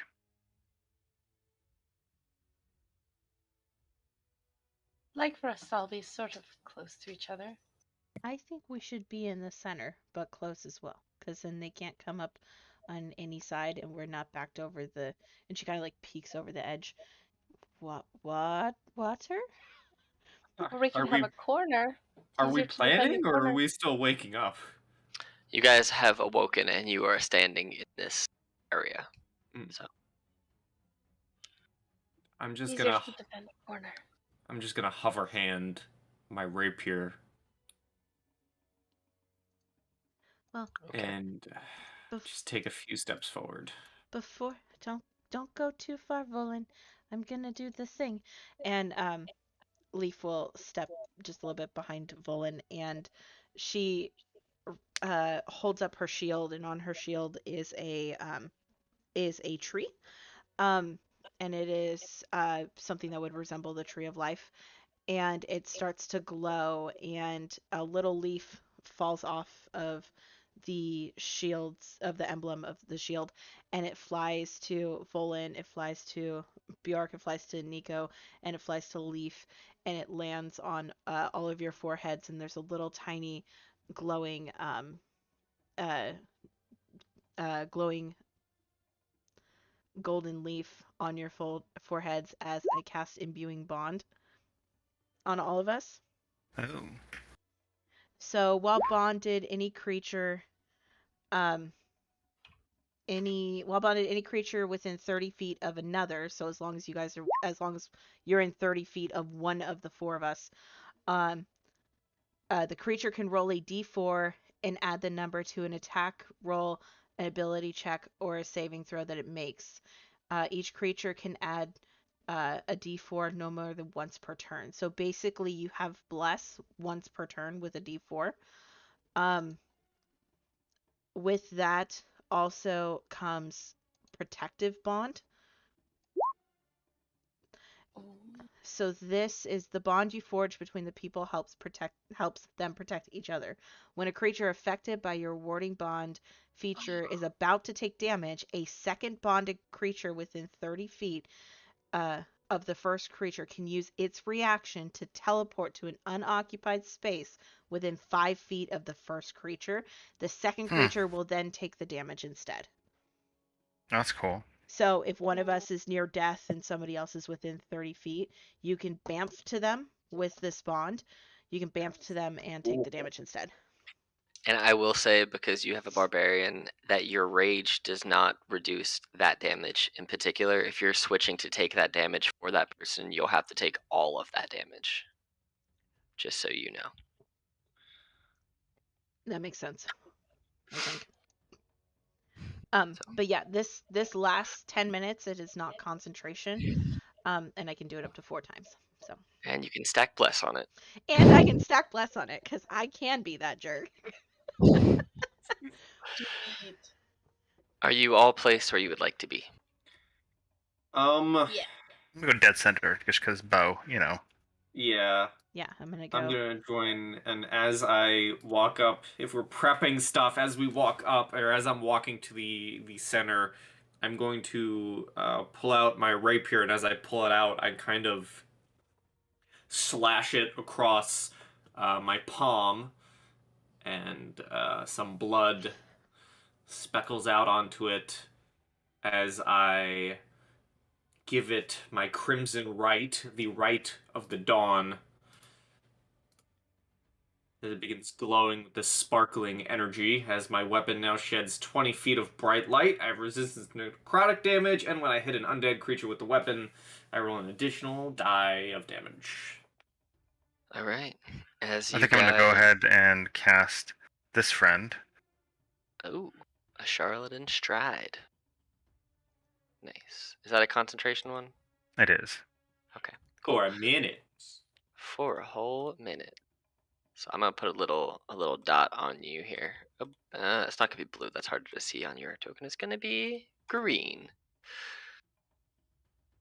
All right. As you all stand to the middle, prepping everything, getting yourselves ready. We're gonna go ahead and take a 5-minute break. Break Ooh, time! I gotta use the Yay. bathroom. Great idea. Break time! Be back in 5.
for the upcoming job that they will tell you more about if you choose to accept it after this combat. They've described that whatever happens here is not long term. If you were to die here, then you will not. Your body will be perfectly fine, and you will awaken in the chair that you fell asleep in, and to use your battle tactics and all of your strength to see what the outcome can be. And so, with that being said, you guys positioned yourself where you are now. You prepared yourself in a manner that you best saw fit. And as you kind of position yourself here, you see that these circles will look to be different patches of like carved stone in front of you. The three of them right here seem to kind of come together and form this strange looking, almost metallic shape, and it kind of rises up out of the ground. And standing in front of you is an armored soldier with a sword, heavy metallic armor. This large Death Knight. Everybody to roll initiative for me, please. He's Roll initiative. Oh wait, I have the digital dice That on. I button. need to turn that off. Button. Yeah. 2 shakes. I have to turn off the digital dice, or else everything will break. Oh man, Can I a just, 1. I'm I can just roll it gonna for you if fix you it want. so Oh, that you got it. it's- What'd you No, roll? hold on, I got it. You got a 19.17. All right, I'll fix it for you. 19.17 for Nico. I learned a bit ago, May, the advantage is already calculated in for barbarians, so It you don't even is. need to roll it twice. Yeah, I just forgot to click my token the first time though, Gotcha. so that's why I was like, please give me the first one. I figured you didn't realize it, because I didn't realize it when I Thank first you. got a barbarian to that level. Yeah, Look at all of us with... this music Whoa, is great. whoa, okay, I was gonna say look at all of us with amazing initiative, then I kind of peeked at Bjork. Yeah. Leaf, you're up. Not bad. We're ahead of the Death Knight. That's our goal, right? All of us. Yeah. I found this music early and I was like, I'm taking it. Bum, Should bum, use bum. block. Could have, but I had this already set up. Alright, it is your turn, Leaf. You're up. Leaf feels this like presence behind her, and like slowly turns around with her shield in front of her, and she lets out a scream of surprise and holds her shield up, and her shield is gonna flash, and I need him to make a con saving throw DC 16, please. Is this a magical spell or effect? It is a spell, yes. Okay, he has advantage on... Con save, you said? Con. Dang it. Attempted at blindness. You see that the black flames where his eyes are in his helmet kind of fade to darkness for a second, and then the fire pushes the darkness out and almost burns it away as his flaming eyes start to peer even further out, and the flames are almost now emitting out of the opposite sides of the metal itself. It's almost like the fire is burning out of it now. She lets out a scream and runs behind the... Actually, she would run this way to be behind Volan. That is the end of my turn. Remember, everybody, you have one roll of a d4 per round. Per round, so. Nico. Volume. Okay. Okay. I think Nico sees Leaf also look back, and also looks over and sees this very big thing, and will immediately go into a rage Alright. and become very fierce. Tiny Nico rage. Turn that on, and then I'm going to attack him with my rapier. Alright, so you roll up, you gotta run up in his space. With a 19, you miss. D4. Oh my, no. Okay. You have that choice of a d4. Ooh, let's d4 it. Yes, please. Let me Alright. just roll in. Roll that for me. It's a 2. Just hits. Yes! Oh yeah! And then I don't know. I think this added my divine rage. I get to. So you do your piercing, and then you do your radiant from the D8, and then the D6 plus 5 is your radiant damage. The 2 is the D8 is your radiant, and then the rage. So that's a total of 12, 14, 20. Okay. And then I'm gonna try to attack again as well. Okay. That misses. That does not hit. Okay. You walk up and you stab him, but the first one goes through as you kind of brace yourself for a second, and with the buff from Leaf, you manage to push it through, but the second time, unfortunately, we're not as successful. Anything else you Good. wish to do? I will stop there. All right. Next up, we have Volan. Remind me, as a blade singer, I can bonus action spell and still get my attacks off, right? So any bonus action spell that you have is just action. Do 2 regular. So you could bonus action spell and then do 2 swipes, or a bonus action spell and then a cantrip and a sword swipe, because you can replace one of your attacks with a cantrip. Okay. Well, good to know. I'm not going to do that yet. However, as a bonus action, everyone kind of sees my sword, my rapier, begin vibrating with a little more power, and everyone hears the sound of almost ghostly elven instruments and vocals as an elven song begins playing as I go into my blade song. Nice. And I will, with the little Nico, is this spot flanking? I'll say you just gotta move over 1 square to your right. Okay, this spot is flanking. Correct. Okay, it's confusing because the tinier token. Yeah, it's fine. Yeah, it works though right there. Or is this spot flanking, I guess? I mean, you could do either one there because you have diagonal or straight across. So whichever one. I go there, and I have my rapier out, and I'm gonna take my first swing. Yes. Go ahead, take your swing. Advantage. Oh, my Crimson Right isn't on. I'm sorry. You can just roll that and then add it on after. So 10 piercing plus. And is this an undead? It is an undead. Sorry, I completely forgot. I take that much damage. All right, and yes, it is in fact an undead. Okay, when I hit a creature with a weapon that has this right active idea, so I'm going to be dealing 2 of these. Nice. So 5. So 15. Yes. Got it. So 15 on your first attack. I have my second swing, which, and I can replace a cantrip with one of my attacks, right? Correct. So I can replace the second attack with a booming blade, which is technically also an attack. Correct. Okay, I will booming blade. Okay.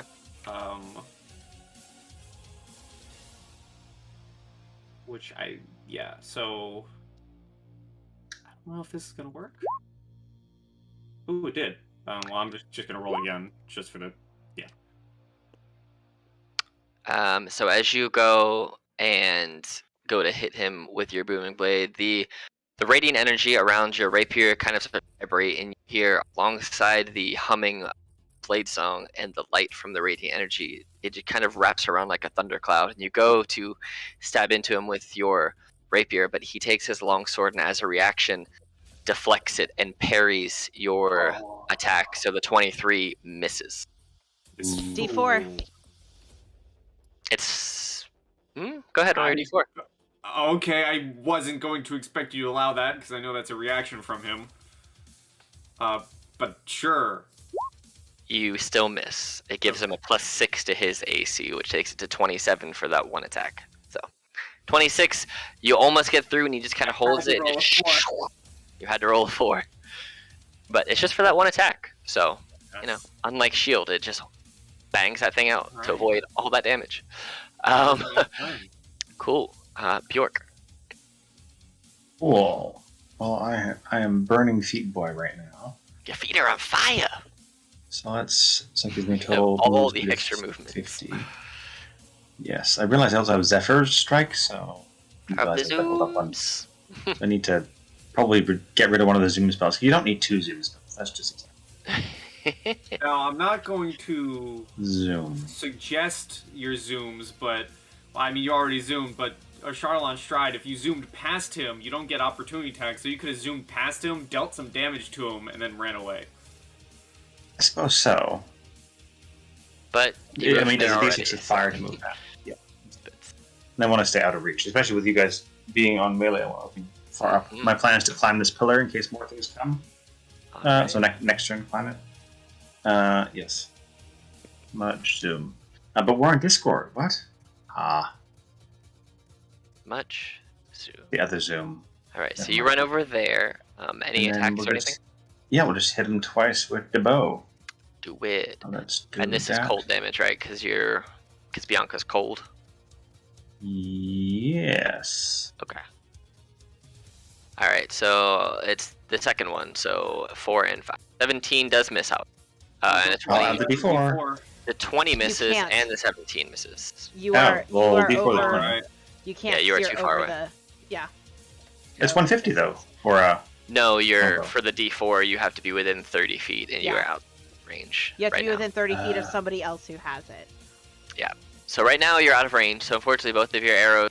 It's not so much they miss; they both hit the target, but they just bang bang and just bounce off, and it leaves a little bit of frost residue, but it doesn't seem to pierce through his thick plate armor.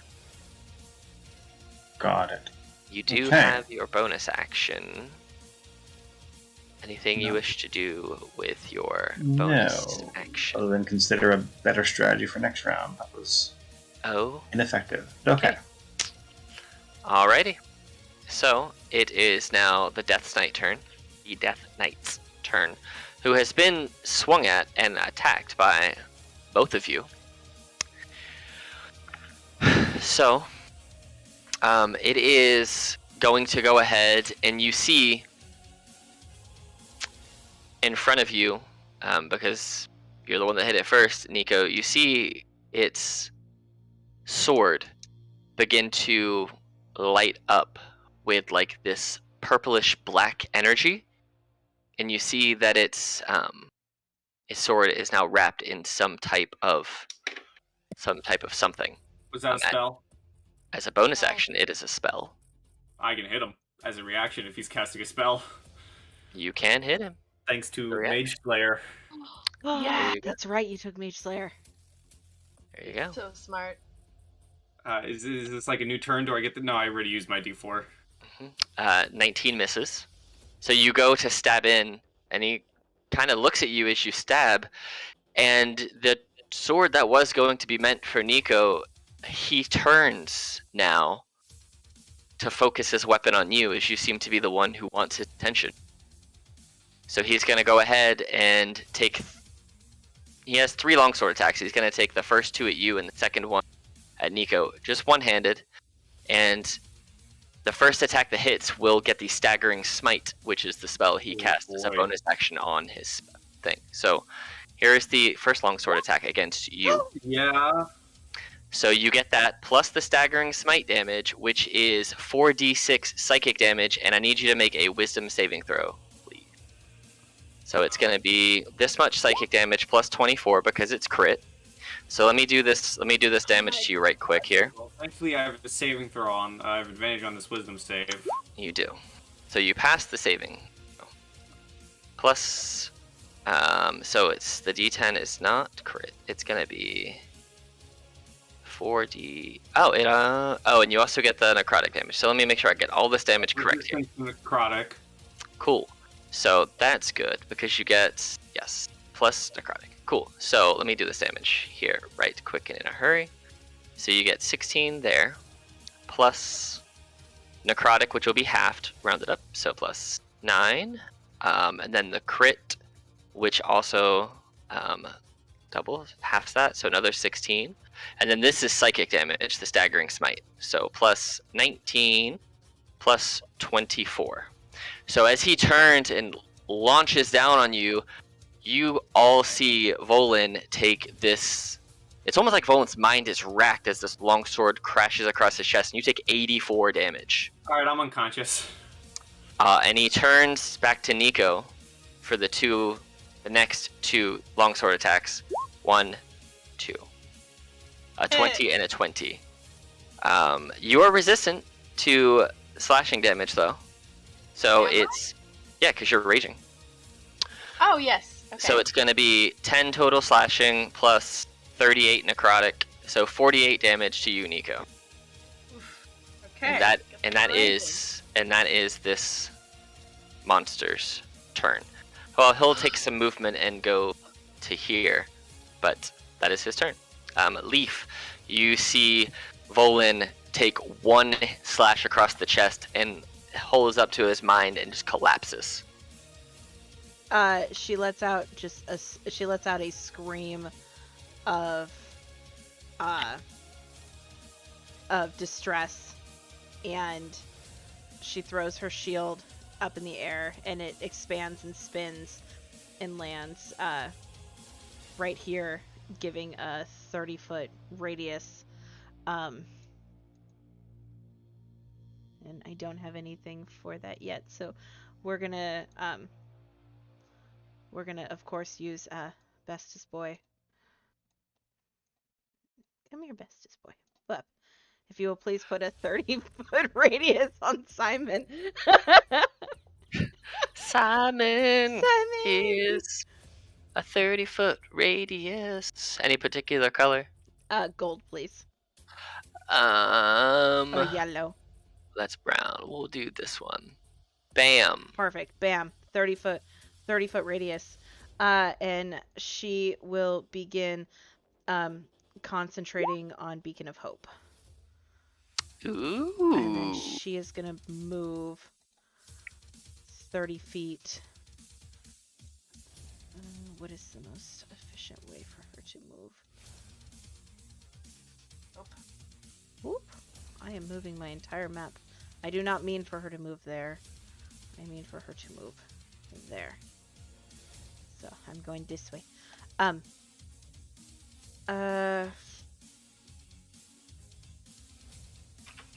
that is the end of my turn, and I will put a little focus thingy on her. All right. Nico, it is your turn. Okay, I'm going to do some fun things.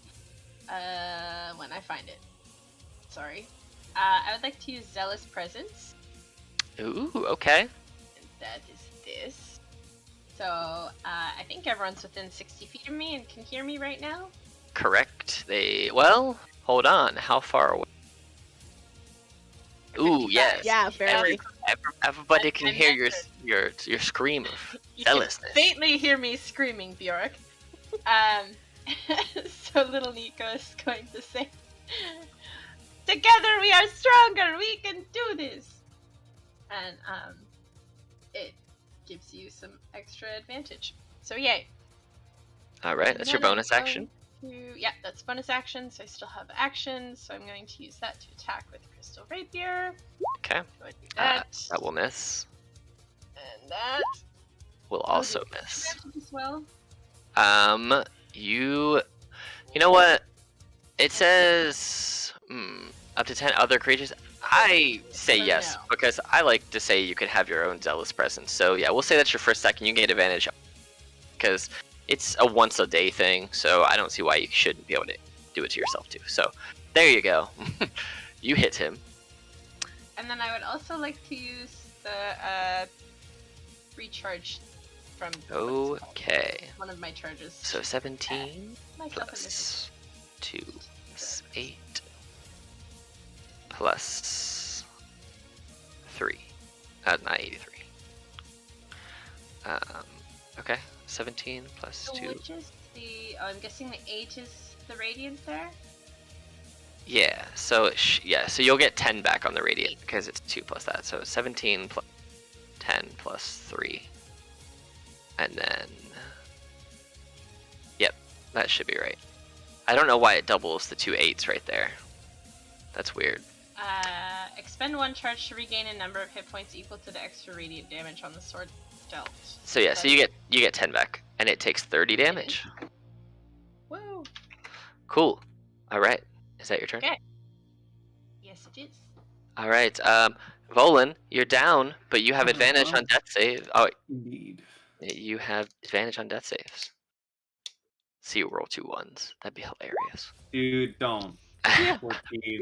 Roll another one. I was like, because you could pop back up. All right, cool. You have 1 success. Mhm.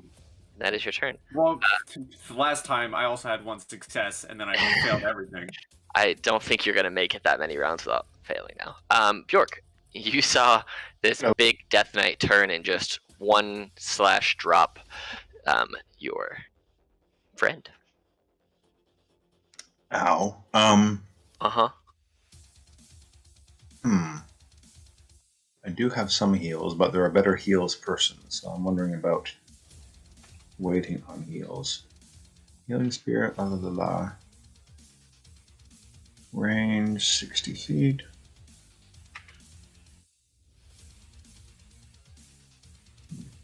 Yeah, it's only 1d6. Yeah, I can heal, not to metagame too much, but I think we have better healing options than me for this. What do we think? Yep. Okay, cool. How tall is this pillar thingy? We'll say it's 10 feet. Okay, so it'd be like reduced movement to climb, but not like an action. Yeah, we'll basically say you could get up there with 10 feet of movement total. If you're trying to climb up there. Oh, great. Okay, then I won't. Then I will go ahead and switch out my concentration spell. So a Charlotte's blah blah blah will drop. Hunter's Mark. Faction. Alright. Climb to top of tower. So if you're going to cast Hunter's Mark, you will drop Charlatan's Correct. stride, just so you know. Okay, cool. So I will put a little... I'll put a green dot on him to know he has got Hunter's Mark. Yeah. And then advantage on attacks photo. From May's magic, correct? You do have... yes, you do. You moved out of it, but you got it at the time, yeah. So you have advantage on all your attacks. Got it. Okay. So that's 2 attacks, and because of my Elvish thingy, I get to roll an extra attack. An extra Yeah, you do. So you just get to roll. Yep, So I'll just view 3d20 twice. that works And then we'll add for the me. bonuses. Yep. 3d20. Wow. Ooh, That's your first attack. Yes. And that's your second attack. Wow. What's your bonus? Wow. +9. Okay, that'll take it to 19, and you do not have the d4 because you're without 30 feet. So your second one will not hit. The first one strikes true, and your second one, trying to follow suit, he kind of shuffles just a little bit and just dings it off of him. So go ahead and roll. Just roll a damage attack for your longbow, and then we'll do all the crit bonuses on top of that. Yep. Fine. But I ignore the cold damage doesn't happen, right? Just the regular damage? All your damage for it happens. Okay. So you'll get your D8 +9 1d8 plus. Here's what we'll do: roll 1d8 plus 9 plus 2d6s, and then I'll add the extra bonuses for your crit on top of it. Plus 12 plus. So then that's going to be plus 20, and then did you want to? And Hunter's Mark as well, or is that already included in this? I added that in there because with the Hunter's Mark. Yes, so 2d6 from Hunter's Mark, so you get max those. So you had plus 24 on top of that. Okay, so 44. That's okay. 24. That's pretty helpful. Yeah. So that was action, bonus action, movement. Yeah. We can do this.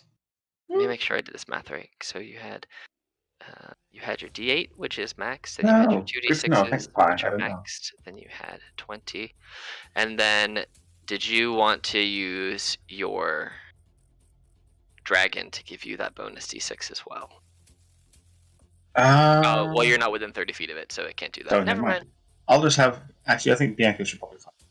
But, okay, cool. You're going to have Bianca fly away? I think so. Okay. It's going to... It's not really worried about the dragon right now. It's going to try and protect itself more. Okay. Is that your turn? Yeah. Alright. It's the Death Knight's turn. So it's just going to try... Actually, it's going to look at you, Nico. Alright. Yeah. I need you to go ahead for me and make a wisdom saving throw DC 18 as you feel your body. You have your D4. Right? Yeah, it's the D4 to saves. Yep. Oh, D4. Okay. Yeah. So wisdom save plus a D4. DC 18. You might be able. Get it. Down. You feel your body begin to lock up as you are considered paralyzed for the next minute. Or until you pass the save. Or if he loses concentration. But that was his action to cast that spell. And he cannot do that and then attack. So, being the next closest set of problems, he is going to use some of his movement, however, and just walk this way. Just going to step right there. Leaf. 'Tis your turn with this big, scary man in front of you. Nico kind of locked up and Volan down. Yes. So, Beacon of Hope. The way that it works is that if you cast a healing spell into a creature that is affected in that circle, it heals at max. Is that right? Yep, that is correct. Okay. There is a certain spell that I have that I think, if I did my math right, can heal a shit ton. So, what I think is going to happen, and tell me if I am doing my math right, if I cast, where is it? If I cast Life Transference at level 4, I could transfer 80 health to Volan. You would take 80 damage, but yeah, you could do that. I would not take 80 damage. You would. So this one's weird because it's. I'd have to look it up because. So it cannot be reduced in any way, and one other creature that you see within the range.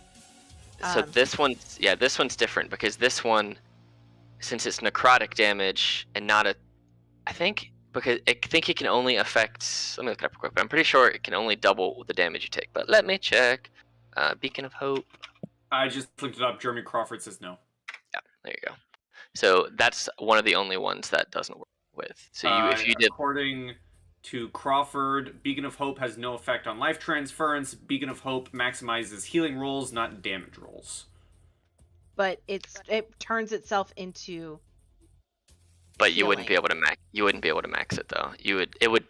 Whatever you rolled, he would get that doubled. You just can't max the heals out of it, which is weird, but dems to rules apparently. That'd be stupid. So if you don't want to cast that spell on yourself and take that damage, that's fine. I do not. Instead, she is going to let out a scream of terror, and she is going to cast Mass Cure Wounds in the circle and heal both Nico and Volan for, what is this? 24 plus whatever your healing mod is. 28 in total. So Volan's back up for 28, Nico's healed for 28. Was that a wisdom saving throw that Nico did? Yes. Because you were in Beacon of Hope, you should have had advantage. Roll that advantage and see what happens. We'll just roll it again. There you go. So we'll say that he still would have ran past you down here. So if you wanted to take an attack of opportunity, well, you were. Yeah, I'll say that you could have taken the attack of opportunity if you wanted it to. It's up to you. It's okay because I forgot to roll with advantage, so okay, that's on me. Cool. Well, he would have still ran down this way and still can turn as he did. Leaf made their heal, so you guys get 28 healing points each. Yep. There's nothing really else that I can do for this action. I need to take that off. Okay. Yeah, that is the end of my turn. She is just hiding behind her shield and she is completely terrified. All right, Nico, you felt temporarily like locked in place for a moment as you saw this giant armored man who is very much bigger than you just ignore you and walk by. What do you wish to do? Okay. Well, I'm just gonna scoot on over. You can flank with Leaf if you so choose. Can I, like, if I'm here, am I flanking? We'll say, yeah, right there. Okay, I'll be there. And I will attack with my crystal rapier. Do it at advantage. Bam, Oh, yeah, Jesus. Sorry. That's 2 crits on that. So the first one hits, he can't stop it. The second one also just hits. He's gonna throw up his reaction to block that second one, however. So the second one, as you do connect, he kind of moves just enough for it not to pierce his flesh. Plus 12, plus 3. Okay, cool. So you get the 34. Alright. He did another 34 damage. And how is he looking now? Just kind of... It's hard to tell. You can see some blood coming out of it, but he's still standing strong. Okay. That's Alright. my turn. That's all I can do right now. Alright. Volan. I'm stand up and like the boxer move, I use the edge of my fist to wipe blood off my mouth. Mm-hmm. I will bonus action drink a potion of greater healing. You would get max with that because you're in Beacon of Hope. Right, Yep. DM man? I'm pretty sure because it says, does it say from spells only or does it say from everything? Everything. We have maximum hit points possible from any healing. There you go. Oh, that's 24 health then, if my math is right. 4d4 plus 4. It is 20. Yep. 4d4 plus 4 is 20. Yep. Oh, I added a fifth 4. Oh, so you get 20. Heal that up. And then as my action, I'm going to look at him. I take my rapier, I kind of point it I tap it on my head, and then I aim it towards him as I unleash a shimmering lance of psychic power, and I cast Raluthim's Psychic Lance. Awesome. Also, your Crimson Right is still active because it only goes away now, apparently, on short and long rest. Is this a new thing? I just looked it up to be sure, and I'm pretty sure it only ends on a long... The Right's effect lasts until you finish your Oh my god! They changed it. This update is so good for Blood Hunters! They changed it. It used to be when you fell unconscious or lost the weapon. Now it's just there. Oh my god! C15 intelligence save, of which he has advantage. So good. He only has a +1. Wham. Oh, that's a shame. So he takes half as much and 12. isn't incapacitated. Well, that's good for me. And I will 5, 10, 15, 20, 25. Remember, your Blade Song is not active, though. Yes, I know. Okay. Bjork. Okay. I think my tower defense strategy is still kind of okay. Hunter's Mark is still up. Any other useful actions? I don't think. That would disrupt concentration. An action that's not as good as a general attack. Yes, I think we just pew pew from here.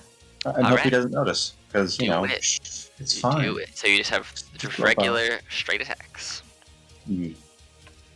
Bop. Those both hit Jesus. for 16 and 14, so 30. Okay.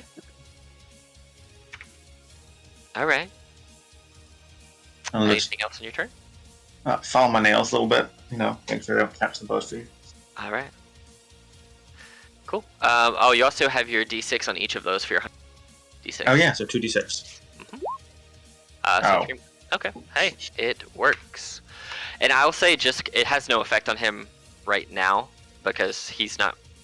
None of those things, other than, fun fact, poison, will have any changes to his damage takes. But I'll let you choose in the future if you want your Hunter's Mark to be your piercing damage from your arrow, or if you want it to be frost damage. So I'll let, but whenever you cast it, I'll just have you tell me which one you want it to be, and then it'll just be that. So That's cool. So just so you know. All right. So it's the Death Knight's turn again. Not happy that you keep pinging him with arrows. He's gonna look up, and he's gonna hold his sword in your general direction. Oh.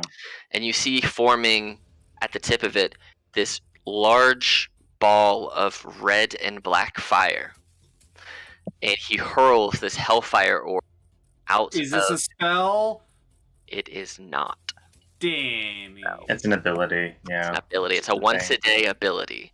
I need you to make a DC 18 Dex saving throw, or as this sphere explodes, you'll take both fire and necrotic.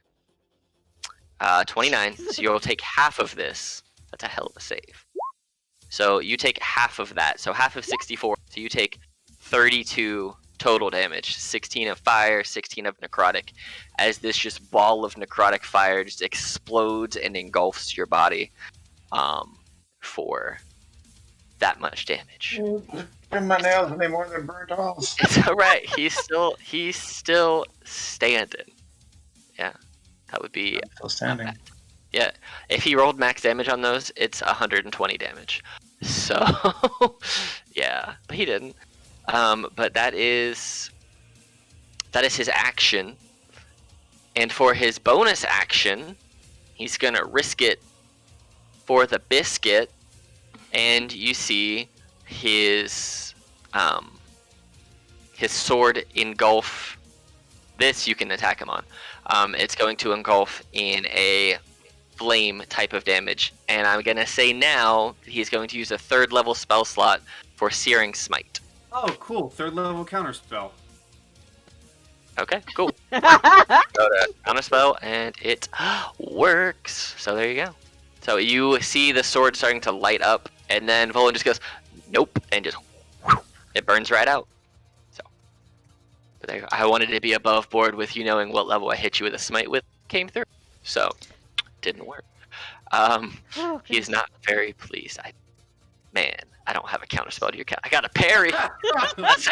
Parry your counterspell. Get out of here. I got a parry. That's all I got. Leaf, it is your turn. Hey, so we're gonna do a disengage action.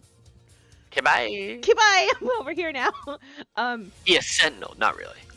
Oh God, wouldn't that be the case? That'd be kind of funny though. That would be me getting a very harsh lesson returned to me. But as she's running by, she's leaving a spectral of a bunch of different leaves, which all form together and turn into her spiritual weapon, which is a dove. Pew, go ahead and make that spiritual weapon smackaroony magoony. And we're doing it at level 4. Also, Bjork, go ahead and make me a Constitution saving throw. DC 16 to see if you maintain Hunter's Mark. Right. True. I'm glad I put green dots on stuff. No, Nope. so your Hunter's Mark kind of falls off of your... Well, I'll do something different. Cool. Alright, so you can go ahead and 16 miss. And I can't do it with the D4, so I'll hang on to that for a next round. Correct. But yes, my spiritual weapon is out, and it's a beautiful glowing dove with a flower. Alright, so I'm gonna say it's got 9 more rounds. 9! Nico, you are not currently flanking with anyone, so you're just hanging out. Brain time. Big brain time. Big brain time for small. Right? So Nico, seeing that things they're going okay, but they could be going better, and he's starting to run out of ideas, so he's gonna grumble cower him back. Okay, totally That's sure. my action. So I'm just gonna fall dramatically onto the ground. Just say, "Oh, great knight, I'm so sorry we attacked you. Please, I'm but a weak little dragon. Don't You're a hurt Russian me." dragon now? That's great. I'm It's not perfect. a medium dragon. I'm so sorry, Bjork. I cannot be a medium dragon. I'm so small. Medium dragon, Weak. don't give in. No. Please pay attention to how weak I am. Just very dramatic. All right, Volan, it's your turn. You see this little dragonoid just begging and cowering for their life. Yeah. You now have advantage. Reading something real quick. Oh god, I have so much stuff in my features and traits section. Okay, so bonus action, Blade Song. Got it. Second, not an action, but a movement, Walk. Walk. Step to him. And then, I can replace any of my attacks with one cantrip, right? Any of your action attacks, yes. Yeah. So I'm going to, firstly, try and pop him with a booming blade. At Okay. advantage. Okay. 20 will miss. I'm gonna do it. Let me ask, does your bond stay with them after they're unconscious? Yes. Okay, cool. So 24 does hit. So you get the 2d8, the 3d8s when they move, and the thing. I think I need to roll another d4 for the blood. Correct. Crimson right. Correct. So 13. All right, cool. So that makes that 10, 23, 27. And if he moves, he'll take that additional 13. Mm-hmm. And Okay. then this is a regular rapier strike. Yep. That will miss. Perfectly. Yes. All right.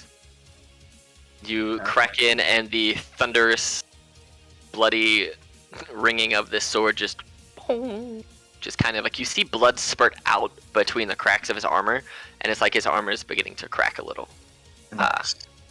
Bjork. Well, speaking of thunderous stuff, yeah, the little action there, NBD. Nice. If it hits, it's actually 48. Okay, so he's got to make a dex save. So does all creatures within 5 feet of him when you hit him with that.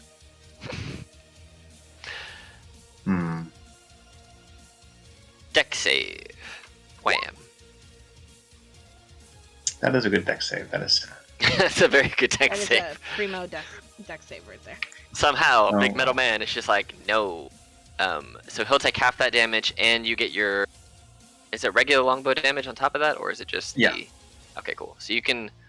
well, you gotta roll to hit him first to see if Yeah. that even hits. Alright, cool. Well, he's Yeah, already it made the happens. save if you hit him, and I was assuming you were gonna hit him. So, One a of the two thir- hits. a 32 and a 29 both hit. So, let me do this math here. So 16 plus 17 plus 5 plus 8. What's the second set for? That's for everybody else, right? I think that's how lightning arrow works. Second set what? I just Yes. made 2 attacks. Here's Well, the 48. Yeah, I'm just trying to remember which... The 2d8 is for... Whether you hit or miss, each creature within 10 feet of the target must make a dex save. So your teammates around have to make the dex save, Dex or save they also, or they yeah. take the second set. So he takes half of the first one because he made that save. So it Right. already rolled the damage on there for you. I rolled it with a 16. So Oh, he okay, took- good. So all of you guys, Nico, Volin, and your own dragon, have to make those saves. So can I get dex saves from Nico, Volin, and Bianca, please? Yes. You push on the dex. And you get advantage because it's danger sense because you see it coming. See if it'll let me. Oh. You pass it. It's 13. So you take 6 damage, and then you also take 6 damage. Volin. So you both take 6 lightning damage as it kind of cracks and explodes around you and just... Alright. Is that your turn? Yes. Action, 2 actions. Yes, that's it. Alright. The Death Knight is not pleased with the way life is going right now. So... Alright. He... Looking in a real bad way. he's gonna drop his shield, grab his longsword with both hands, and stab it into the ground.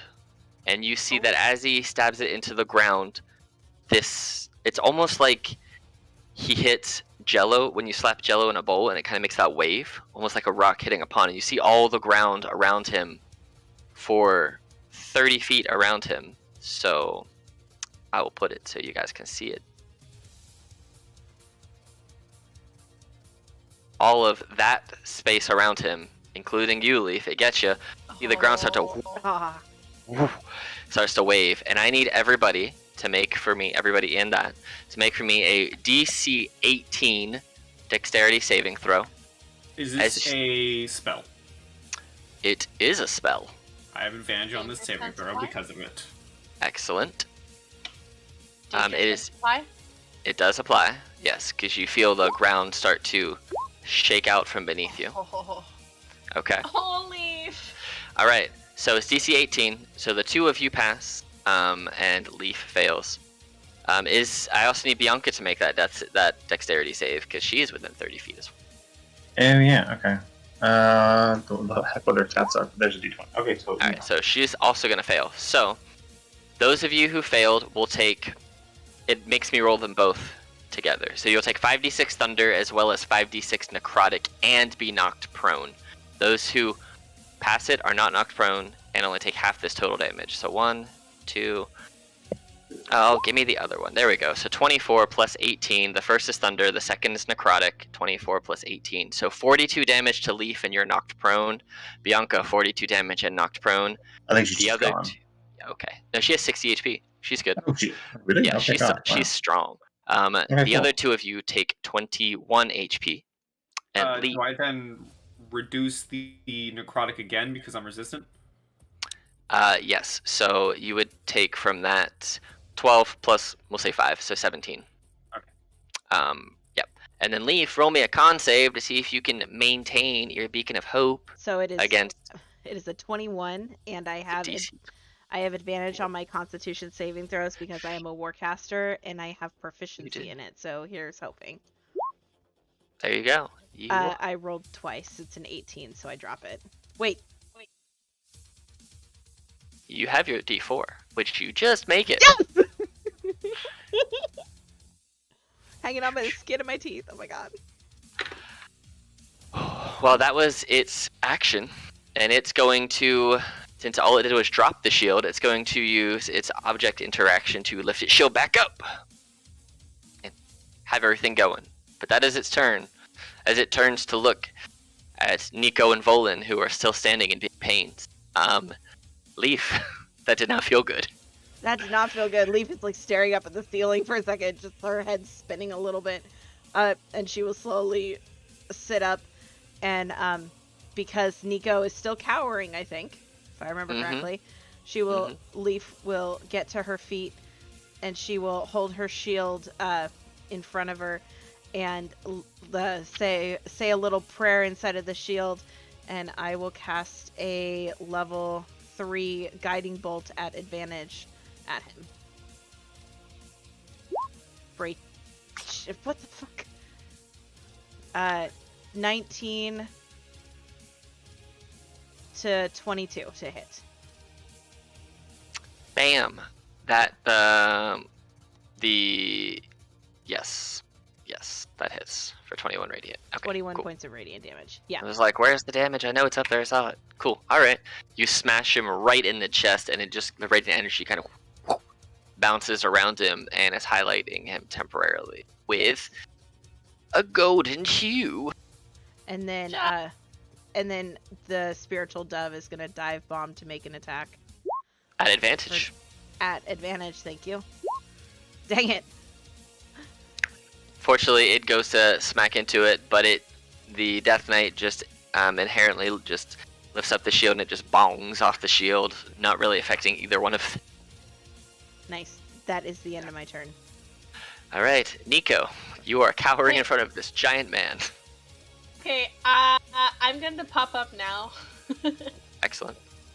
And I'm just going to attack with my rapier. Okay. Oh, he is it's with going advantage? to use his reaction to Get a parry. parry. Rude. You still have your Parry. D4 if My you want to attack? try and avoid the parry.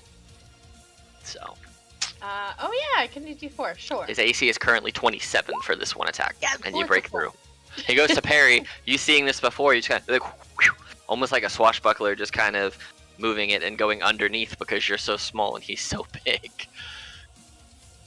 All right. And then does the oh, I forgot to add the extra. Sorry. Well, it's automatically adding the extra D8 radiant in there for you. Or are you talking about the? Fury though? I think so. First creature I hit on each of my turns takes 1d6 plus 5 radiant. Oh yeah, there you go. I don't think forgot that's. to add that on again. Gotcha. I think I Yeah. can just do that. So That adds 1d6, another and then you add what? 5 to that. plus So 10 more 5 damage. plus 5. 10 more. Okay. So plus 10 total. Okay, and then I get my second attack still, right? Correct. I will do that. And is it with advantage if the guiding bolt is active?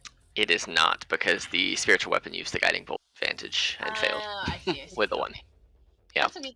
Oh, before I do my second attack, I'm gonna use one of my charges to get my radiant damage. turned Okay. into heals. I think that's what all 3 of them you've used at this point, because you used 2 on crits, I think, or if you only used 2.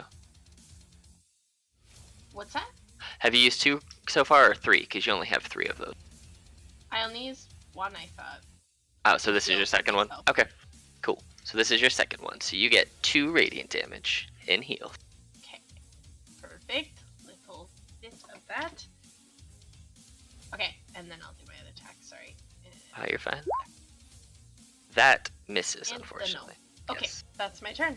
All right, Volan. Hi, hello. I'm going to shift. Is this advantage? Correct. I will shift there. And I will. I would like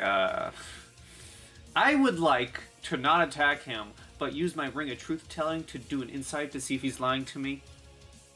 About what? You know, life. No, but I will booming blade him. Okay. That does hit. 4. I think I need to roll that other d4 for the. Yes. Yes, you do. So I think the 15 is the first damage. The 13 is the if he moves, Correct. and then I will regular rapier attack. All right. And one more. Kabloom. Okay. Volan, go ahead and describe how you take care of this Death Knight. Yeah. Ooh. Okay, so the Hooray. song. I did Blade Song, right? No. Yes. I'm currently in a. Yeah, I'm you currently in a Blade Song. played Song Yep. when you were here. Yep, for the second time, yep. And let me just mark that down real quick. So I have my Blade Song active. I have my right active, my glowing sword, the songs that my people are playing, and I just 2 Majestic. rapid strikes. The first strike letting out, the sound of thunder, and the second strike, I'm just carving an X right across his chest, just like that, just an X. The first strike is the loud thunderous boom, and the second strike is an upward swing carving into his armor. As you plummet your weapon through his armor and finish him, you feel this weird sensation of falling back asleep again. And you guys kind of all see this black smoke appearing around your eyes, and then it kind of fills your eyes like you're being dragged into the heart of a storm, and you find yourselves Mysterious harp music plays. Ooh. you find yourselves waking up in your wooden chairs that were made for you, with the 2 avatars standing in front of you, feeling completely fine, like you have expended none of your resources, like you have not been attacked. You feel like you were in a bad dream. Like Does that Yes. mean I click the long rest button So and we I get have- back a potion? Yes, anything that you used is not really gone. So if you used a potion, it's not gone. If you used a spell, it's not gone. Basically, you're what Sweet. you were before you were in the dream fight. nice. So Okay, any so resources. long rest. and you get whatever like potions you use back. Cool. And as you guys wake up, the avatar Smoke kind of looks at you, goes, "Well, it seems that you are capable. You did almost die there, Volan, but you know, you recovered, and that's what teamwork is about: working together and figuring out solutions to tough problems." She looks over at the other avatar, who nods in agreement, says, "Well, I think you're ready to hear the full extent of the problem, the job that we need you for, and what we're hoping that we can accomplish with your help." Yeah. And that's where we will pick up next time. Next week on Dragon Ball Z. Next week, Yeah. Dragon Ball Z. But yes, it was fun getting back into it after almost a month, or more than a Yeah. month actually. So in 2 weeks from 2 Wednesdays from now, not 2 weeks from today, but 2 weeks from yesterday, which is the 9th, we will reconvene in this fun-looking underground hole library. So until then, see you all later. Great game, as always, Alex. And for now, everybody say goodbye to YouTube. Bye. Bye, YouTube. Be I nice almost in the said bye, comments. YouTube. Bye, YouTube. Happy dungeon delving, everyone.